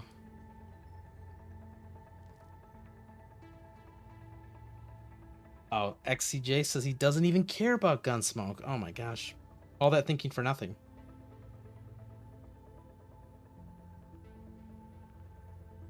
The #1 point generator. Hell yeah, dude.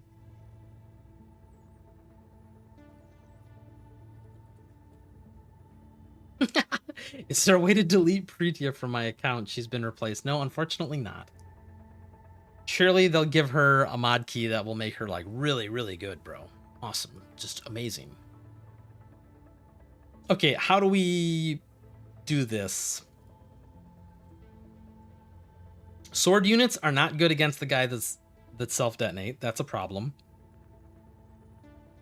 What can we do? I'm really trying not to use my Lind, right? If we use Lind, I think that will fix this problem 100%. but it almost fixes it too well. So turn 1, I think we come up and we kind of hang out on this thing, and then we just kind of kill them as they come to us, because these two will spawn down here. Turn 3, the other one spawns here. But if this guy is shooting up at us, that probably won't be that big of a deal, because we'll be in cover. You know what? What if we did the OG fire team? Ooh, I haven't done this in a while. In a hot minute, some might say. What do we use for healing? Do we even get even more fancy? Do we do the hybrid team? This is the real meta. Right here. This is the real cheese meta, except you gotta do that. Can we get everyone to a good spot? You can go to here, up to here.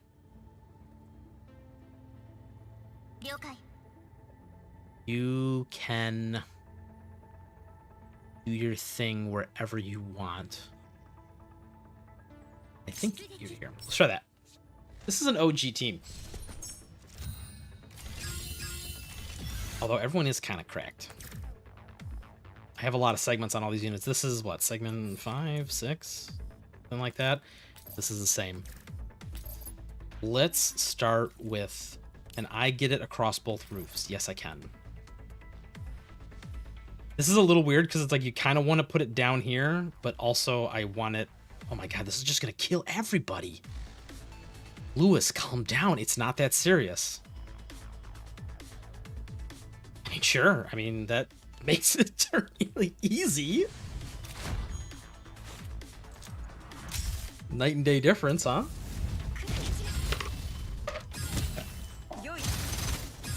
I didn't even ult with Changju on turn 1. I'm a dummy.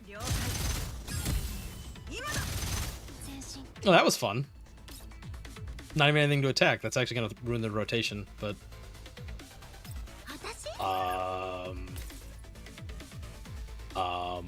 I guess we just do this and start putting damage on him. Because Tololol can just shoot a lot of times at his general direction and still get to safety. Springfield can...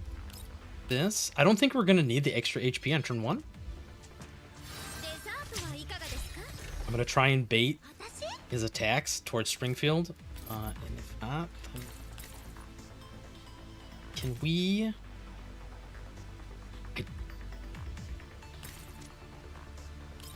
No, I can't do it. Can I hit him with the AoE? This is not even worth it. I don't even want to try this. We'll just end our turn. Could actually stand on top of that Thode, but...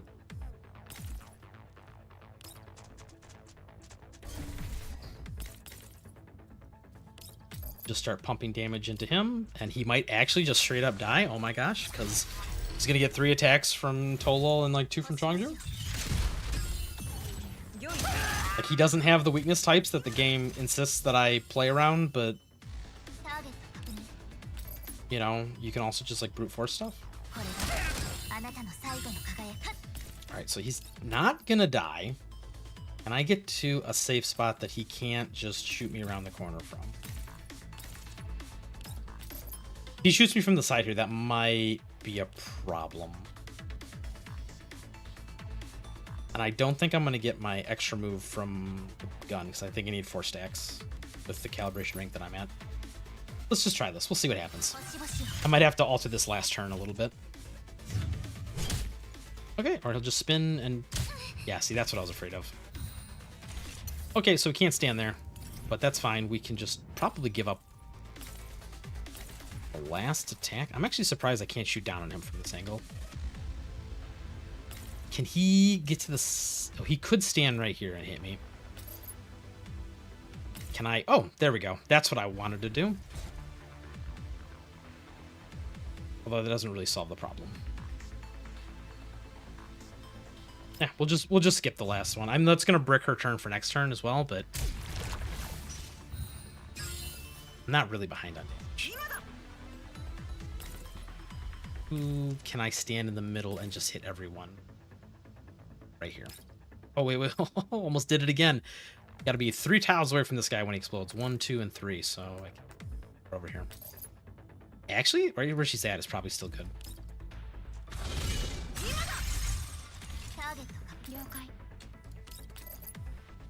This will kill him.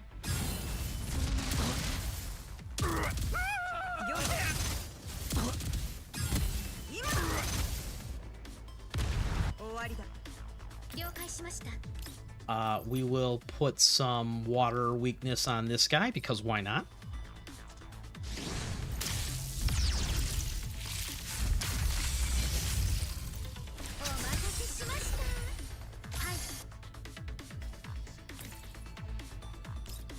Can we team attack? I think I'm gonna have Lewis kill that stupid thing.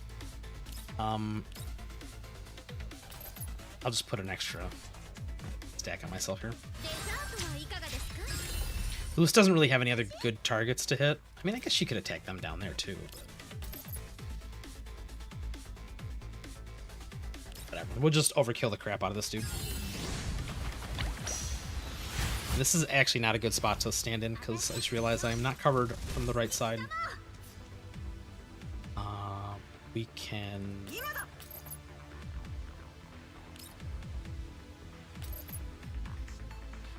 Who's more annoying?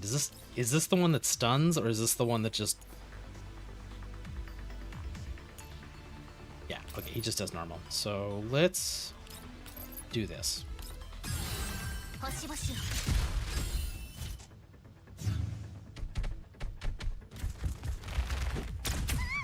Oof, that said, that could have got bad. But luckily, Springfield gave us a ton of extra HP. All I had to do was like stand like right here instead, but okay, let's... You know what? Oh, that's right. Vector has an awkward turn this time.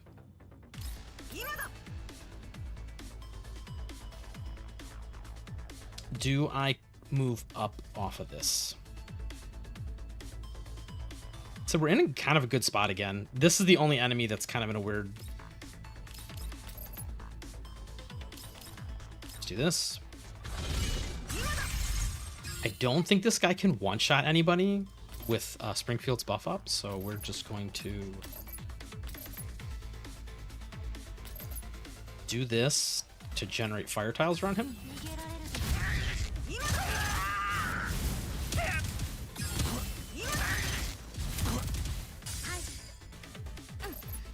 Then we're gonna have Tololol on cleanup duty, so she should get her triple turn again. So we'll do 1, 2, and 3 on the croc. Actually, we'll have her. I'm back up here. Get easier angles on stuff. We'll do 1 here.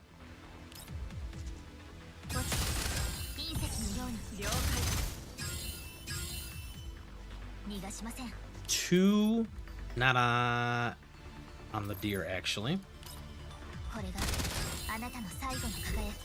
Then 3 on this guy. This will keep us safe. Keep it secret, keep it safe. I think we're just gonna stay up here. These guys are gonna try and attack her, but she's in a nice comfy spot. And can Springfield, yes, dude, refresh that buff. It's all coming together, and then Lewis is just gonna be sad, and I guess just attack him.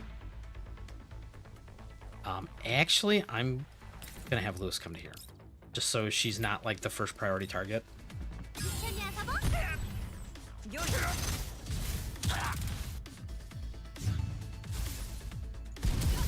That shouldn't kill her in 1 hit.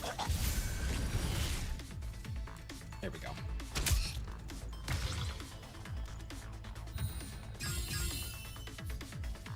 Okay, Vector is gonna now delete half of the map again.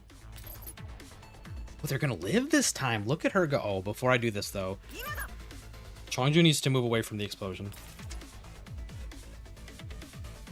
Right, this guy explodes too, right? I lied, he doesn't? Okay, that was only the other one that exploded. Alright, well then we'll just get some more angles. Yeah, we'll just do this then.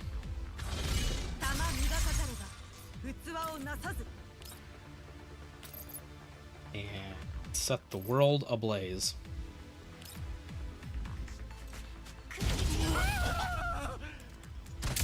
How rude. No, don't kill him yet. Oh, whatever. Again, I got screwed out of using this on somebody. Oh.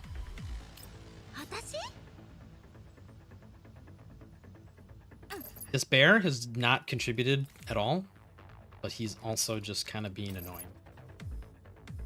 What's the furthest I can hit this guy from? There. He's rubbing, everyone watch out, he's rubbing all his brain cells together. If I come down, you know what? I can just come down this way and use his elevator. He's the last enemy alive. The last man standing.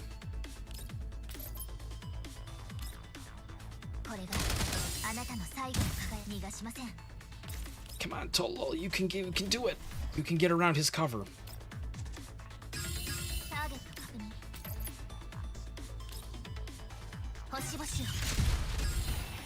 What?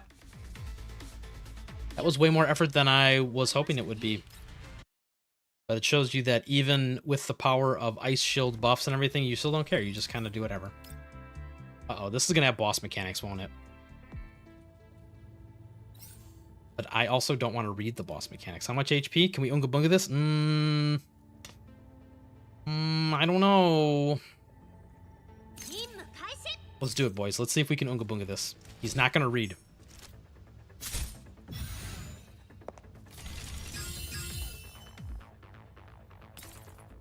He's not gonna read. Will this work?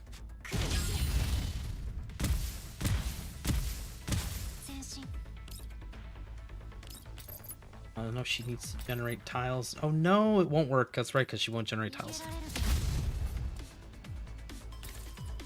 It's a disaster.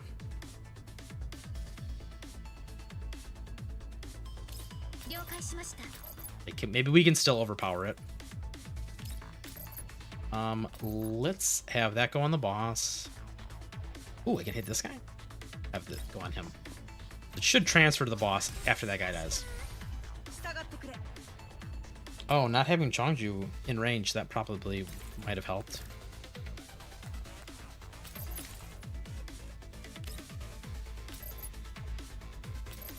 I'm gonna do that because I think that maybe we can use those over the turns.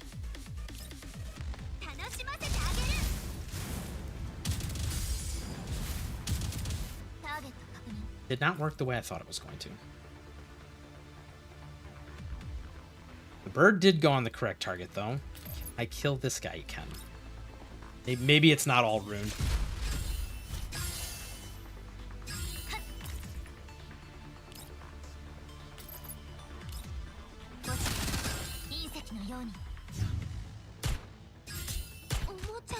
Rip.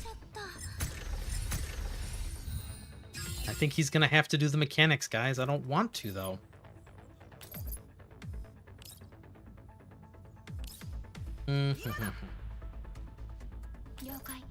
Let's just take a look real quick, out of curiosity. Yeah, I have to do the mechanics, but I don't want to. And we... Oh, and everyone's in really awkward spots, actually. Can we do this without Lewis? Let's find out.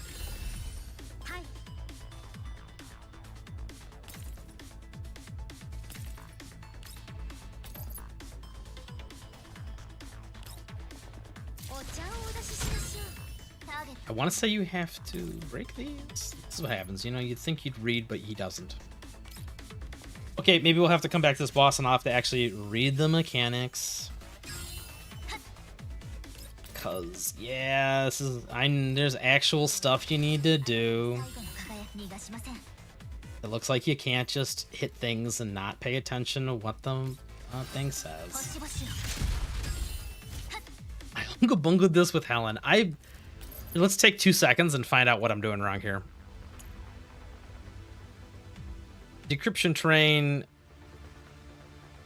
blah blah blah, buffs and debuffs, gets health, stability, cannot move at the end of the round, cleanses all type, and HP is greater than 4%, cannot be damaged.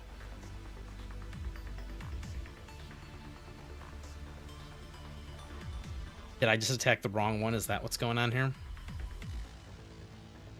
When Cocoon's HP is 40% or greater, it cannot be damaged. Okay, so we can't hurt that one.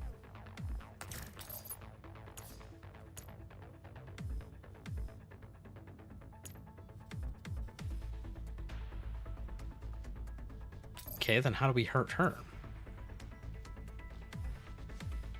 Look at all these words, dude.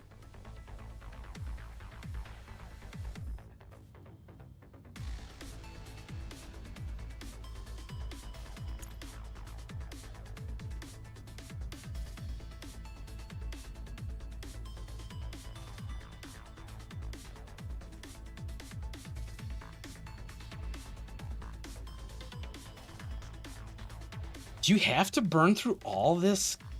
Oh, man. You can hurt her, right? Here, whatever.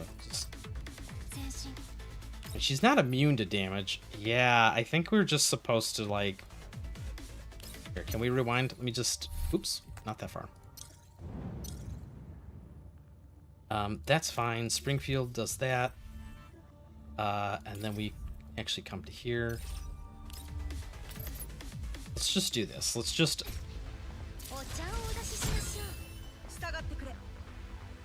I really need to rotate.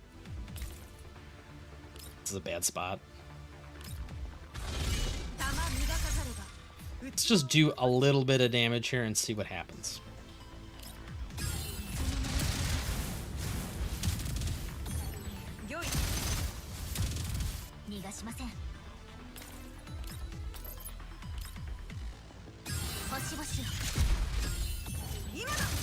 Maybe I was overthinking this. Maybe it really is just Unka Bunga. And I was like thinking too hard. The IQ too high?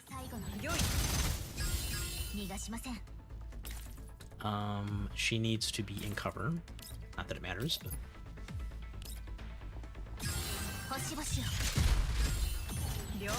We're still not under 40%, I don't think. If we had Lewis here, this probably would be good. Oh, this is where someone dies, right? Or not?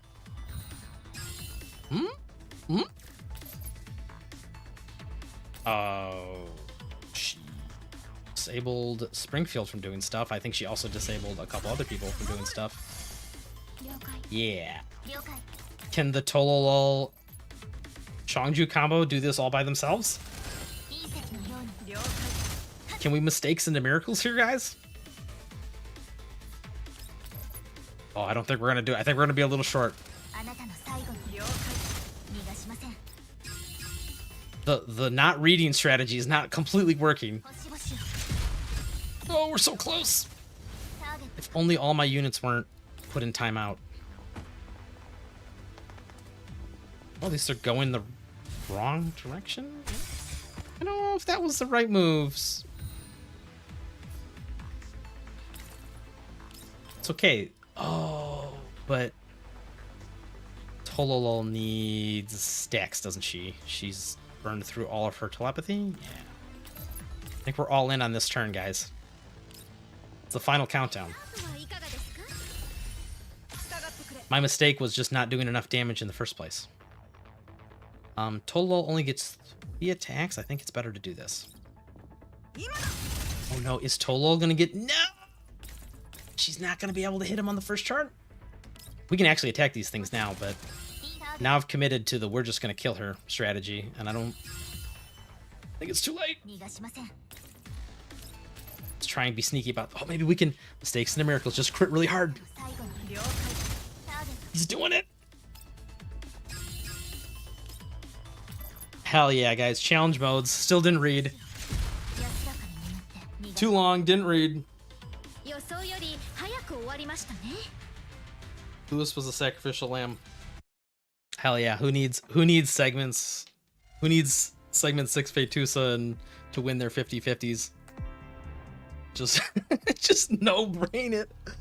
It's funny too, because that team wasn't even I mean, it's a lot of standard characters, right? The most impressive thing on that team was the segment 2 Vector, which we got a free Vector, so you know, this is, to be honest, Vector didn't really do much. He kind of just ulted and then died. She didn't really contribute. This is a basic ass Lewis. And this is okay, this is 5 total. Oh, she didn't have her key. That's right, I stole her key. Big sad. But there is a lot of calibrated gear, so I won't pretend like that was like a relatable showcase. But also, like I said, it might help to actually read the abilities of the boss. The drill is quite difficulty. The peak assessment. I literally need. Oh yeah, that's what was Paul was saying too. You're talking about. Oh my gosh, where's it even at? Peak value. Talking about this one, huh? I'll have to try that later. We don't have time to do it tonight. You know what we're gonna do? I'm gonna take like a quick 2-minute break. We use the bathroom, get a quick refill on my drink, and then we're gonna go nostalgia time for GFL1 real quick. I think just to round out the night, we'll do a relatively longer stream than normal here. So let me go ahead and hit the BRB menu here, and I will be right back.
Okay, my boomers, zoomers, and gooners.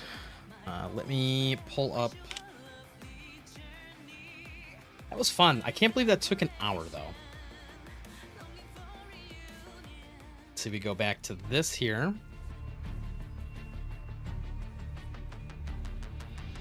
We're going to change the music real quick.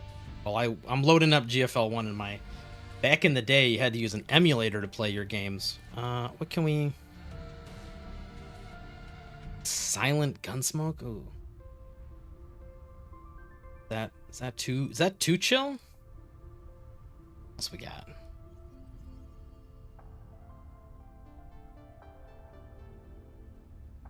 Oh, maybe we should put the OG. Nah, I won't put the OG music on. Oh, dude, yeah. Okay, let's see here. If the emulator is done loading, it is not. Do I even have? Oh yeah, it's. I think we're good. All right. Ooh, look at that, dude. Look at this login screen. It goes so hard. Quantum fluctuation, dude. Back in my day, we had a serious theme to our Gooner game. Okay, let me see. Can I I'll just leave it right there. It's fine. Okay, wow. Can I tell you guys about the olden times? Oh man, look at this. Logistics are done. We're going down a trip down memory lane. Oh, look at this. It's Florence. Everybody, that's a character you guys all recognize. Yeah. Oh my god. Oh my god. Look at this. Look at this. This was the tedium of OG GFL. Look at all these units you got to destroy. Just into the trash bin. They've been keeping this game alive, which is surprising to me considering like they just let PNC like wither and die, but this game they got on life support. And I don't know if that's just because it has the same name as the sequel, but for whatever reason, this is the more beloved of the two original games. And we are celebrating the eighth anniversary. Jeez, it has been 8 freaking years since this game came out on our side. That's a long freaking time. You guys remember where you were 8 years ago? Think about that.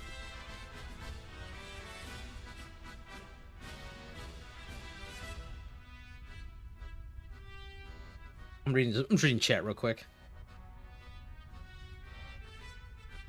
Oh, I'm getting some pro tips here for the peak assessment. I haven't done it yet, but now I know. Chronic Up Tier says if you have Helen, the peak assessment isn't too bad. You can put her sucker buff on the diner gate to share damage with it so it doesn't die, and then use her dash to flip the switches early. Ooh, pro tips there. I did not grab Helen, so I'm just gonna have to cope with I don't know, just use somebody else. That would be nice though. But yes, we got all sorts. Look at all the stuff that's going on in GFL1. We got all these costumes and stuff. What did I even want to do? What do we have events wise? Oh, here we go. You guys want to gamble while you gamble? Look at this. You can get a Mr. Pizza. Or no, I lied. I already got the Mr. Pizza. Should we try and get a Groza here? This is back in the day when Groza was a 5-star. I mean, I guess technically she's a 5-star again now, but you know what I'm saying. Let's gamble here. Oh, he walks away with nothing. He walks away with nothing. Am I gonna go to hard pity on this too? Is it one of those days? Oh no, actually, why is this? Can we go? He's not doing good on the gambling today, guys. This is like part of their like anniversary celebration they were giving out, like whatever, 20 these day, and supposedly you can get some of the units. It's not looking like you can for me though. Oh, look at that, we did it. We finally got ourselves a Groza. First try. First try. Can we get a second Groza? Ooh, an Augurs. And then we got the icon. Can we get another? Let's see. Can we really push for 3? I don't need any of these units, by the way. So I've been playing obviously this game for SP9. Let's go. I've been playing for 7.5 years. I joined about a half a year after the game came out on our side, English side. You know what I'm gonna do? I'm actually gonna mute. Let me mute the other game real quick. Oh, it's gonna be too much volume cross-talking. It's gonna drive me crazy.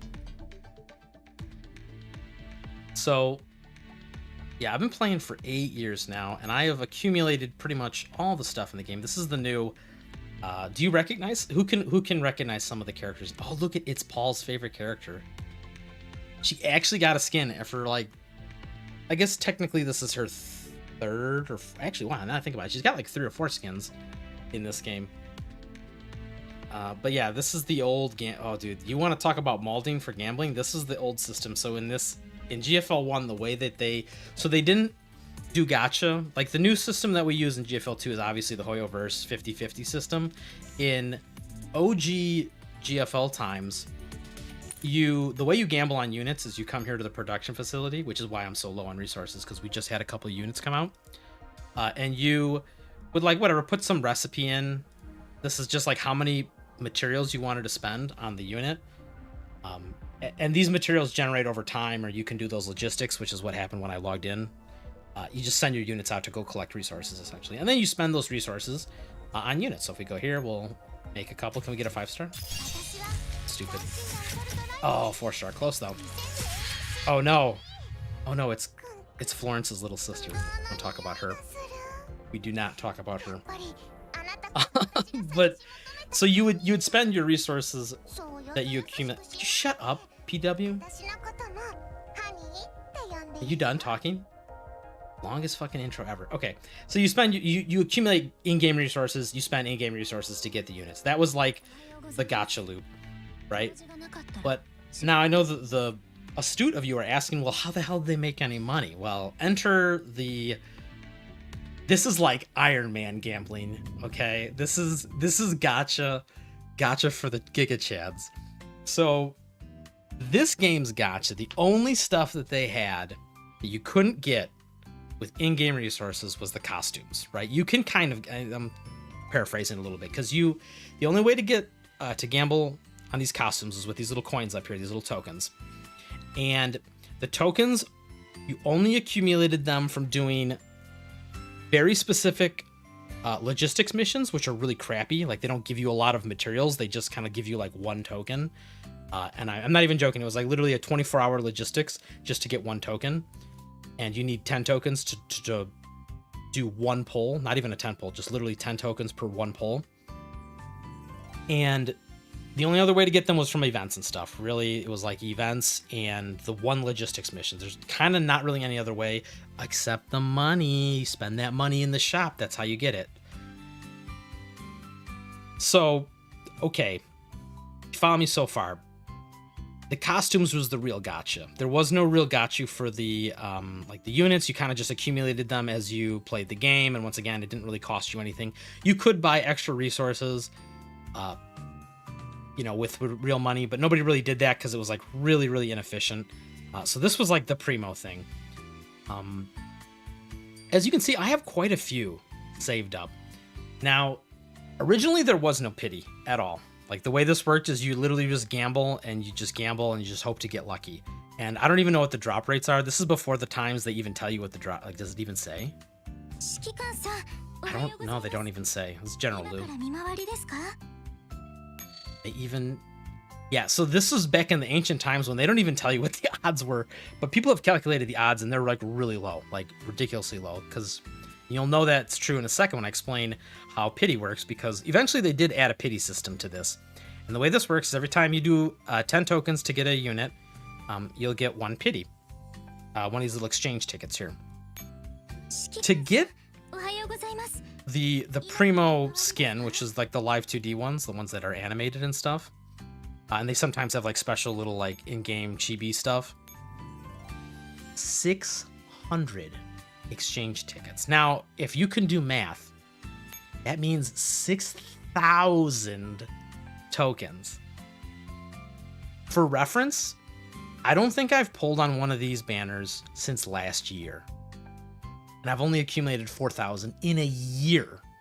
I haven't bought any with gems, but so you could easily, and remember when the game first came out, there was no pity at all. So you could easily go forever and ever and ever and never get one of the skins. Now, the lower skins, the ones that are not like animated and stuff, these ones don't have super crazy exchange rates on them, and they're kind of based off the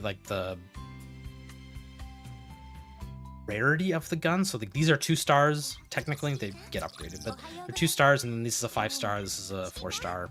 But usually, how it works is like the 2 stars are like 100 tickets or 1,000 coins, and then these are 2,000, and then the live 2D skin is 6,000. So I could spend all 4,000 of these and not get this skin. So. And we all know how gambling works, right? Once you've gone that far, you're not stopping, right? Like, it took you a year to save up. No way are you just gonna just stop. So this is how they got as big and as rich as they did, because people went crazy over this stuff. Like, I remember seeing, like, it's not unusual to hear people spend like $2,000 to get all the skins in a banner here. I mean, obviously that's mega whale territory, but it was extra funny too because at the time there wasn't even, remember 8 years ago, that's even pre-Genshin Impact, right? So there wasn't even this idea of like Segment 6, Constellation 6, Eidolon 6, whatever you want to call it. They didn't even have that as like a thing. This was literally just like the biggest thing a whale could do to flex on people was to get like skins and stuff. Should we gamble on this? I'm almost tempted to gamble on this. Eventually they did add a second sort of hard pity called these Black Exchange up here. And when you get a duplicate costume, because to be honest, you're going to get duplicates of these, the non-animated ones along the way. And they eventually made it so that you could switch out a bunch of these black cards into, you could just exchange them for whatever you want. So you see, you'll notice there's a lot of Gooner skins in here. Oh, look at it was Welrod. One of Welrod's many skins. Halloween skin. But yeah, you could then exchange the black cards for whatever character you wanted. And like I said, look how many there are. Like I said, this was the real money maker back in the day. It just keeps going. Like we're not even close to the end. I can't scroll that well because this is an emulator and it's meant to be done on a phone. But like, man, it just, oh, look at, where have we seen these skins? No, not you. Not you. This is for sure going to be AK-12 skin if they ever decide they're going to let her out of prison. Yeah, it just, oh, there's so many. There's so many. Let's see if we can, I'm going to just scroll randomly to see if we can spot a couple that got ported over. No, 404. None of these got ported over at all. Nope, none of those. There's Florence. None of these got ported. Jeez, a lot of these didn't get ported. Jeez. But you can also see why I'm a little hesitant when people are like, oh, we want the original game skins back into the game. Because it's like, bro, do you see how many there are? It's like they would just be producing these for decades trying to... like it would take so long to add even half of these back into GFL2. Because obviously this is... It's funny... For GFL2, all you would need to, like, in this game, all you needed to do was, oh no, the Forbidden Florence one. Are we ever, if they add this to GFL2, I think it's over, dude. I think millions of wallets will be sucked dry. This isn't even the damage version of the art either. This is the normal version, but, oh yeah, this is the Nakata one. But yeah, there's so many. It would take them like a billion years to add them all. And, you know, then obviously you're fighting over, like, every character's got, like, so many, like... Let's go armory here. Like, oh, I mean, this is a bad example because it's Cluckers, but, like, look how many. Like, come on. They ain't gonna add all of these different... This is the coolest one by far. Of course, this one was 25 United States dollars. This was from a collab with, Tom Clancy's The Division. Took me a moment to... Here, Spas? How many does she got? 1, 2, 3, 4, 5. This one's... They started doing battle passes later on, which is where some of these come from, but... Like, you get the point. No matter who you add or who you pick, there's no way you're getting all their skins in the game. Or even just one skin per person, so it's like... And at that point, it just becomes like a nostalgia circle jerk. Eventually, you just keep... Look at another Cluckers from the Tom Clancy's The Division. But you end up just getting in like a perpetual circle jerk. It's like all you ever do is reliving the nostalgia of the first game. It's like, all right, come on, we got to move on, guys. She's coming to CN, just saw her PV. Yeah, you're talking about Welrod. How many... Welrod... Listen, so they took... Oh, where did she go? She's in...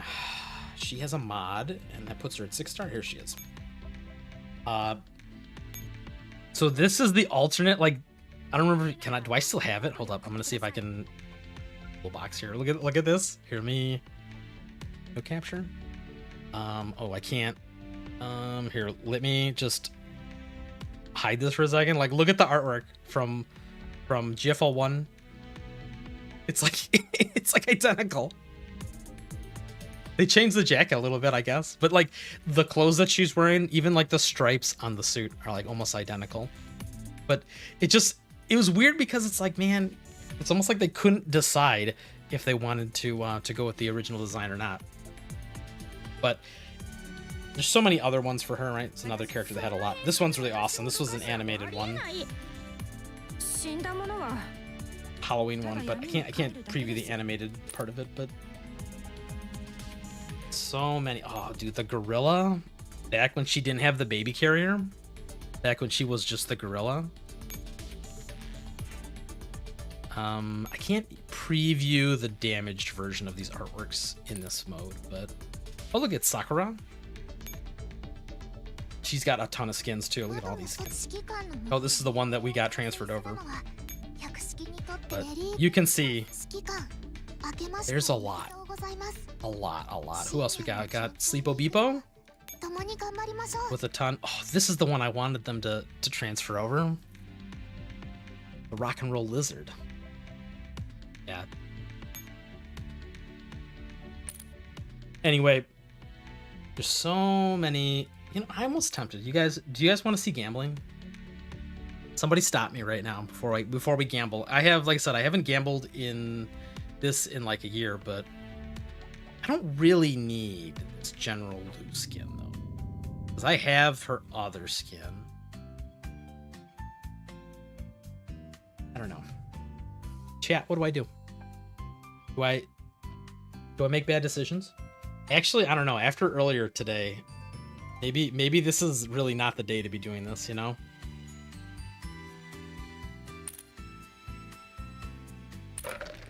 Let's look around here for a moment. So we got that. Always make bad decisions. I knew Paul would lead me down the wrong direction. This is not what I'm looking for. I'm looking for all the different events we have going on. Oh, that's right. You guys were supposed to remind me, and you didn't. So these are like some of the. Can you recognize some of the characters? You can't even recognize them. Jeez, like this is supposed to be Chongju, believe it or not, in the bottom left there. And then actually none of these other characters besides Diane is here. Diane looks like she's 10 years younger for some reason. The other thing was, this was back in the day when they would just like contract artists to do the artwork for. Oh, look at Springfield's.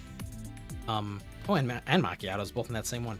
They would just contract out artists to do the art for the characters. So you can even see in a lot of, not so much these ones, but like some of these other ones, there's like kind of a striking difference in the art style between a lot of the characters, because they kind of just got whoever to do it. Usually it was the artist who did the original art for the character would like do their custom art, but not always. And you got some like kind of weird stylistic choices. We'll get to this in a minute. This is like Fetusa's alternate ego. I think this is kind of who they were basing Fetusa off of. But this is like the white version of her.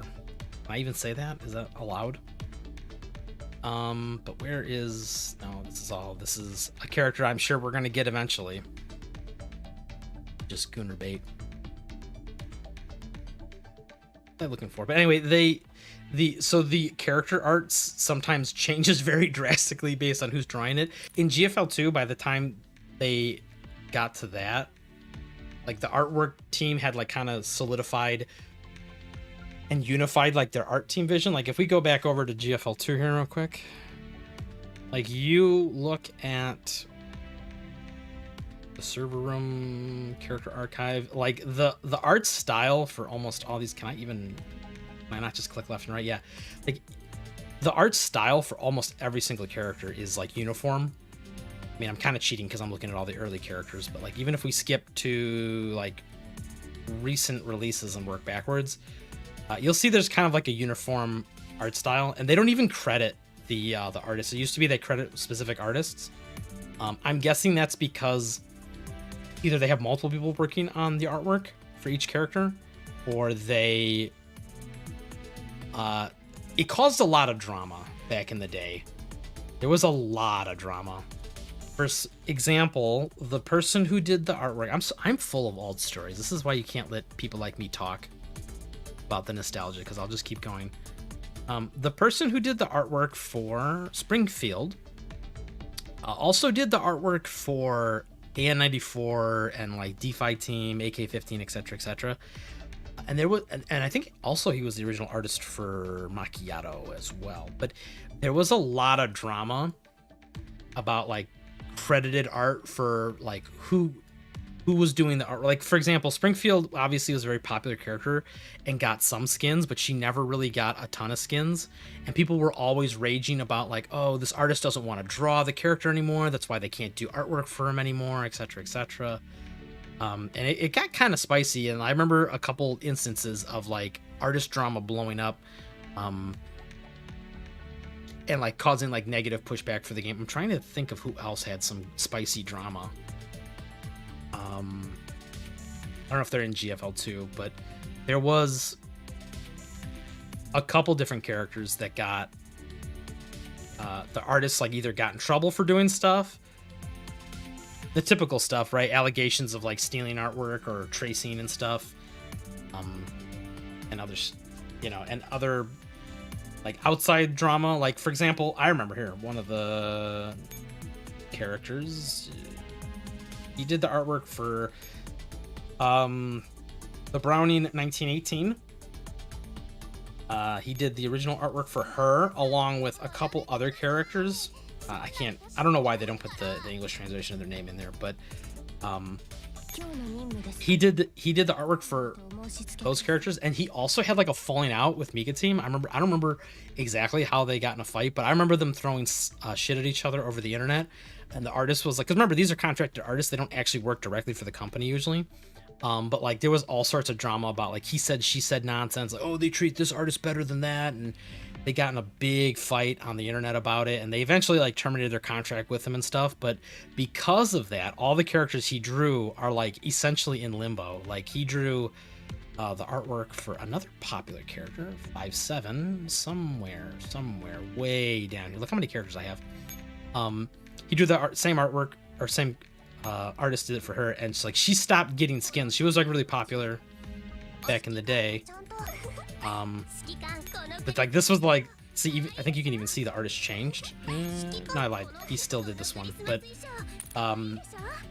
once that artist had like the falling out, he also did some of the like the banner artwork for like what the next big event was going to be. Oh, look at this, it's the Grozer. So yeah, he got in a big fight online. They started throwing shade at each other, and then it's just like now this character is never getting another piece of art, and they're never getting updated, which is unfortunate. And a lot of characters got stuck in limbo like that. Man, look at some of the OGs.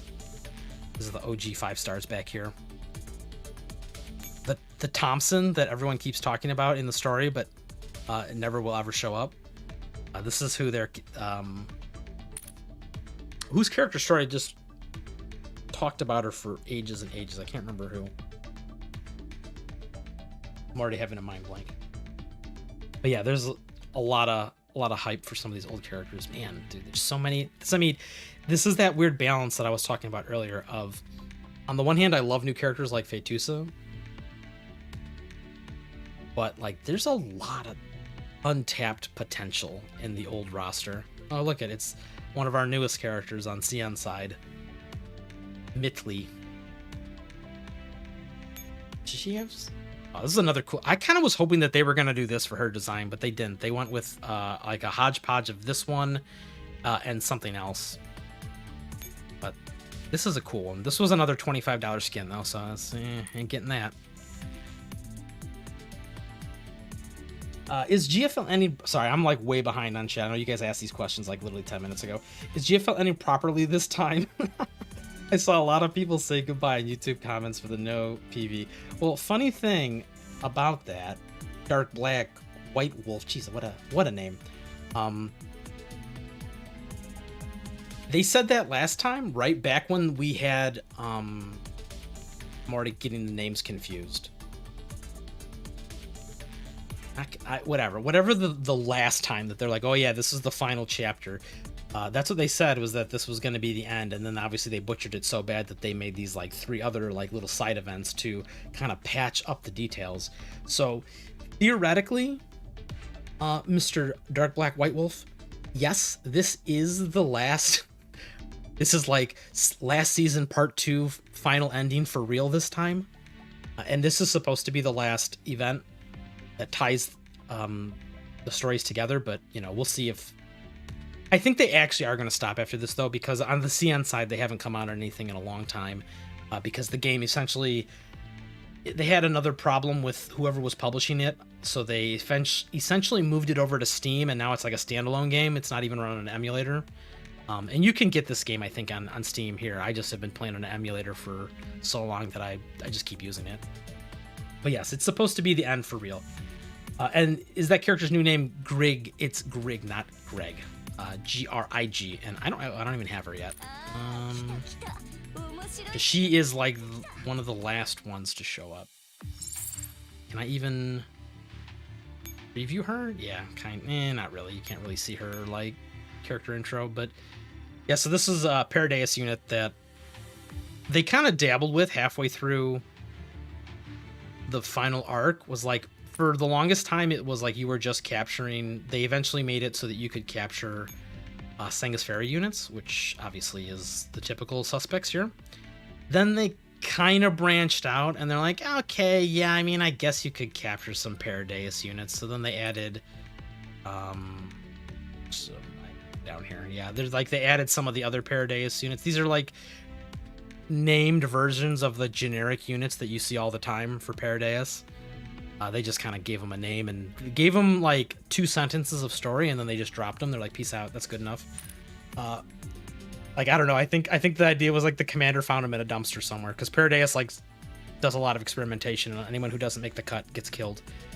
And like, so these were like 2 units that were, or like 2 Nidos that were supposedly didn't make the cut, and they were in the dumpster, and the commander just like fished them out, because I guess that's what he likes to do in his spare time. But then other than that, it was like a lot of the Sangus Ferry units. Dreamer, I hate Dreamer. I hate this form of Dreamer. The other Dreamer's cool. Yeah, I don't have Grid yet. Oh, dude, the coolest Sangus Ferry unit that... will we ever get the Cerberus? This is what the Cerberus, or not the Cerberus, what do they call it in... was the Macchiato event. What do they call it? The Flareburus. This is what Flareburus, I think, is based after. And by think, I mean I'm almost like 99% positive. This is an interesting unit. This is from an event where the dork of the group, Destroyer, she's kind of like the no brains all brawn, even though she's tiny. Sangus Ferry unit. I think she got blown up or something, and then anyway they stuffed her in this thing. They stuffed her Neurocloud into this, and so she's running. She's running around in this thing, and everyone's like making fun of her like she's like a dog. It's actually really funny.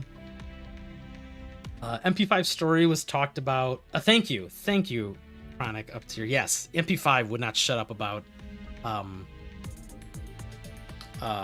Thompson, because yes, they were on the same squad along with a couple other units, which I don't remember. It's been so long. Another cool unit. Don't know if this unit's ever coming back. The Beluga, or M16, which is the final member of the AR squad, which got this is starting to get into like mega spoilers, but let's be honest, if you haven't played the game at this point, you're not going to play it. I'll go back to the 5-star armor.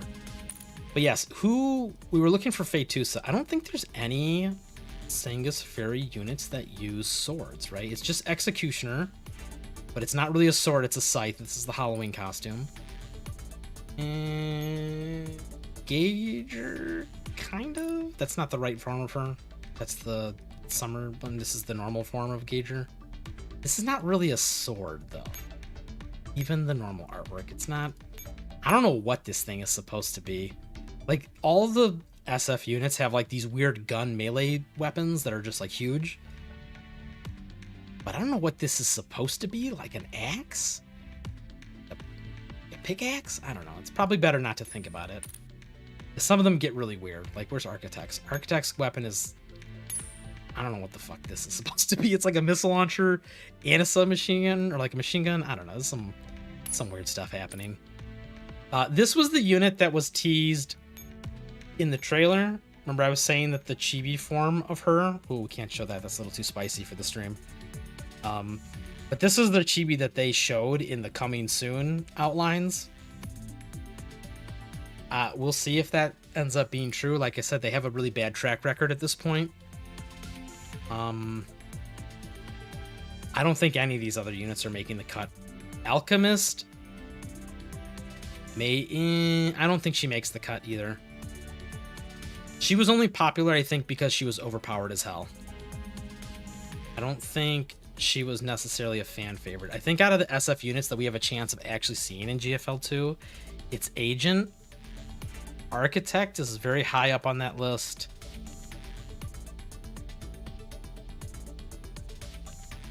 Maybe Gauger, because Architect and Gauger are kind of like, you know, they're BFFs.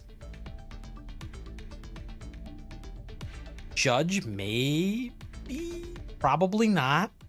Like, yeah, I don't see it. I think it's literally just going to be Agent and maybe Architect, and then probably maybe a couple other ones. No, not even. There's really not even anyone else you could take. These are all like alternate forms. Gray, another paired ace unit. I don't think we're ever going to see her in GFL2 either. Be a sick ass unit to add, but what do they even have for the default artwork? Oh, they got her evil form. Been so long since I don't actually play this game. Like, I hardly ever play this game anymore. I kind of just show up. All the events, it's like the events are almost all puzzle modes and stuff. You don't even really play the game. And to be honest, some of the units are so strong you can just absolutely just smash through stuff. Like, if this is one of my favorite units is Tarius. You're once again would love to see her added, but you're probably never going to get her in GFL2. They made a big deal about her in the story, and then they kind of just dropped her immediately. She was like the center of attention for one event, and then they're just like, all right, peace out. But you make like team formations or echelons with some of these units, and they're just so strong, they just absolutely just destroy everything. So even though the game still exists, like, I don't know, the only thing that really matters is like some of the ranking maps, and those are just tedious, those aren't fun. But yeah, we got so many units. Oh, look, it's Helen. I forgot. This was her OG design. I don't know why they... Well, not her original design. The original design was even more boring. But this was the Mod 3 design. This is the design I thought they were going to go with, but they kind of didn't. They decided they were going to go with something else. But the douche of Naya, I will never forgive them. I mean, the JoJo skin is a big improvement, but I will never forgive them for taking away the fluffy ears from Douche of Naya. The Douche of Naya.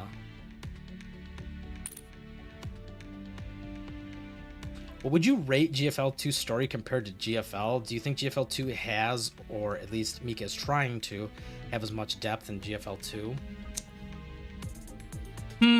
That's a tough one. I mean, this is just a my opinion type thing. The GFL1 story was like a roller coaster. The first part of the story sucked ass. Like the first like chapters, like, so they had it separated just like in GFL2 does, right? Like the first bunch of chapters here, these ones were horrible. God, they were so boring. They were like, it was terrible. But then by the time we got to our first couple big events, which I think are actually here, right? Yeah, this one was stupid too. This was just like a little dumb little side one. By the time we got to Arctic Warfare and Deep Dive, so Deep Dive was the event. Excuse me. Deep Dive was the event that we had just seen in Laney's. This is the flashback that you see in Laney's event. This started to get really good. This is like what really started to lean the series into the PTSD lifestyle. And then by Singularity, things got really crazy and cool.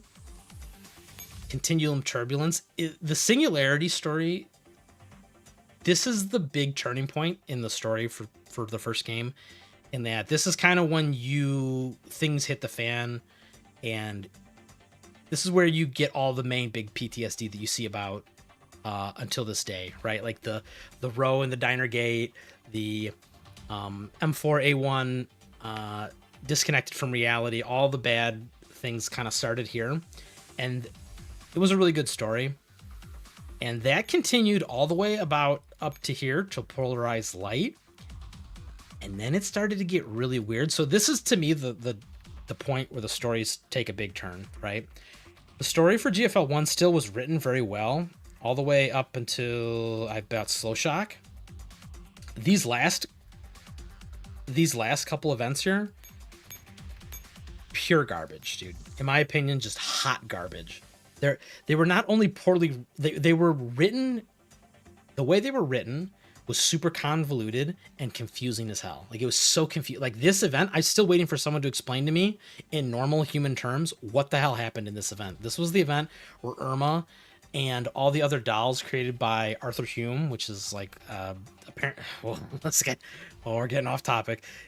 A guy who's presented later on, like all of a sudden he's literally never talked about for the first 13 and a half chapters of this game, and then all of a sudden they just drop this on you, like, oh yeah, he was like kind of like one of the biggest guys who created T-dolls and androids, right? There's Persicaria, Shaw, you know, and then this guy, which nobody ever talks about apparently, but we'll talk about him now. So anyway, this whole event was about him and his descendants, let's use that in quotations, patching up some weird fucking alternate reality zone that connected with the stupid concept of Nirvana. It was this event was a total mindfuck. I have no idea what was happening in this event. Like, I know who died and who lived. I do not understand why they were doing the things they did. Like, because they would just throw shit at you. They would just be like, oh yeah, didn't you know you have to like turn back time and close the loop? And it's like, what are you talking about? Turn back time and close the loop? Oh yeah, you gotta end causality with finality. It's like, what are you even saying?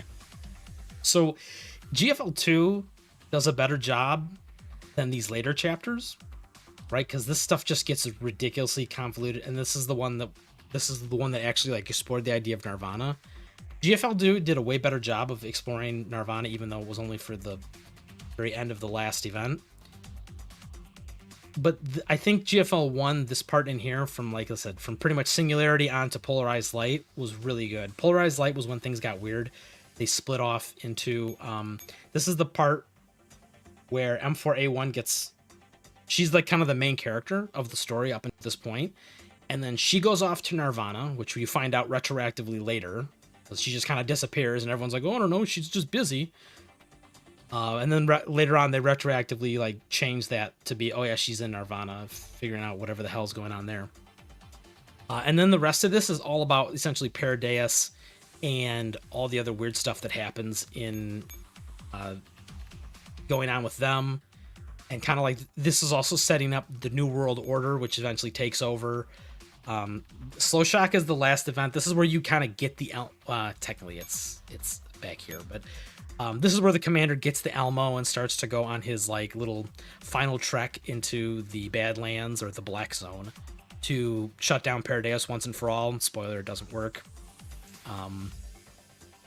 And yeah, everything past here is like fan fiction. Like these last events is just a disaster. This is like starting to try and bridge the concepts from game 1 and game 2, because at the time that these events were being written, game 2 was, I think, just released. That's why you see things in Slow Shock, like I said, like the Elmo, because they're like trying to bridge the gap as far as the two games of what happens and like how do you even get the Elmo? What is the Elmo? Where did it come from? And that's where kind of it deviates. But yes, I feel like the writing for game 1 took a huge dump after that, and it just got more convoluted and weird. And you know, I haven't done Quantum Fluctuation yet, but I'll report back and let you know if it's equally as goofy or if it's hopefully a step in the right direction. Like I said, there's still a lot of weird like plot holes that they haven't kind of plugged up yet. So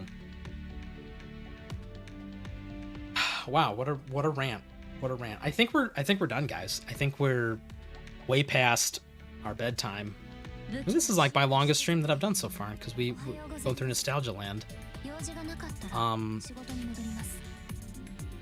Let's you want to gamble one more time real quick here? Let's can I get Grig in 110 pull? I'll get her eventually, but this is a really weird system. Don't worry about it. All you need to know is it's there's one of them, and there's a pool of 100 I can get. So 10 pulls and a 1 out of 100 chance. Let's go. And can he do this? Can he redeem himself for the horrible Fetusa luck?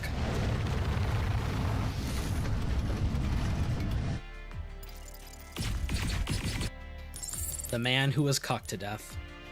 Nope. Well, I think we stopped there, boys. Thank you for coming on this little adventure here, this little nostalgia trip. That chapter 14, when did it release? What year? Oh, that's a hard question, because I don't remember what chapter or what year it released for us versus CM. Let me look here. Which one was chapter 14? That was Slow Shock. It says that it was released our time at the end of 2023. So this was exactly when GFL2 was released on CN side. But you got to remember, this event had been on the CN side for I think a year or 6 months prior. So this event on their side released, I think, the summer before GFL2 released. When it was on our side, EN side, this is exactly when GFL2 was it's a little later, but it was pretty close to when GFL2 was released for CN, because I believe it was September of 23 that they got it, and then we got it in November of 24. So hope that answers your question. But I think that wraps up this stream. Let me close this down. Can I get back to original GFL here? Hide this. Thank you for joining me on my adventure into Fetusa gambling. Remember, your experience may vary, hopefully vary for the better for you guys. For anyone who hasn't gambled yet, hopefully you guys have better luck than I did. And I don't think we're going to have a stream anytime soon. Yeah, I'm tempted to do one for Gunsmoke, but I kind of don't want to, because I'm not sure about when I'm gonna have a chance of time, or when I'm gonna have a time to actually stream it. And I don't think we're gonna do any more until at least the end of Fetusa's event. I'm gonna take a little time off. Try and cope with the news that G41 is still not coming. But if I do stream, it'll just be a surprise stream sometime next week. I probably won't even put it on VOD. Maybe it'll be like a secret stream for those who are, see it in their notifications. But and then we're gonna we'll take a break for a week or two, and then maybe we'll be back for the next character, whenever that is. Maybe I'll stream the week before we get the new. Oh damn, Paul's hitting me with the G41 was delayed every time you take a break. Well, I guess we're just never getting her. It's a vicious cycle, right? I keep taking a break because she's delayed, and she keeps getting delayed because I take a break. We'll never break free.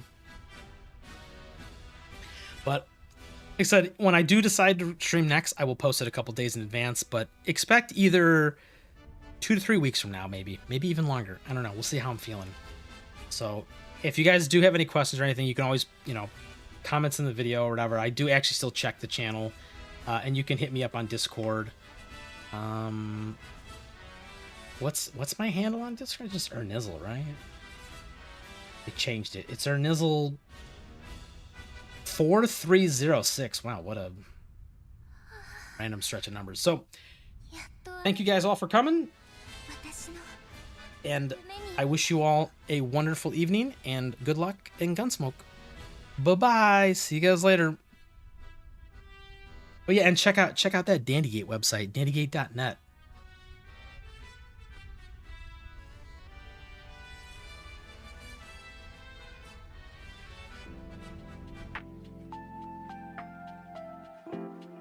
Yeah, go ahead, Paul. Make the checkout to Ernizzle at... Yeah, right there, yeah. Yeah, no problem, dude. I can chill for you anytime you want.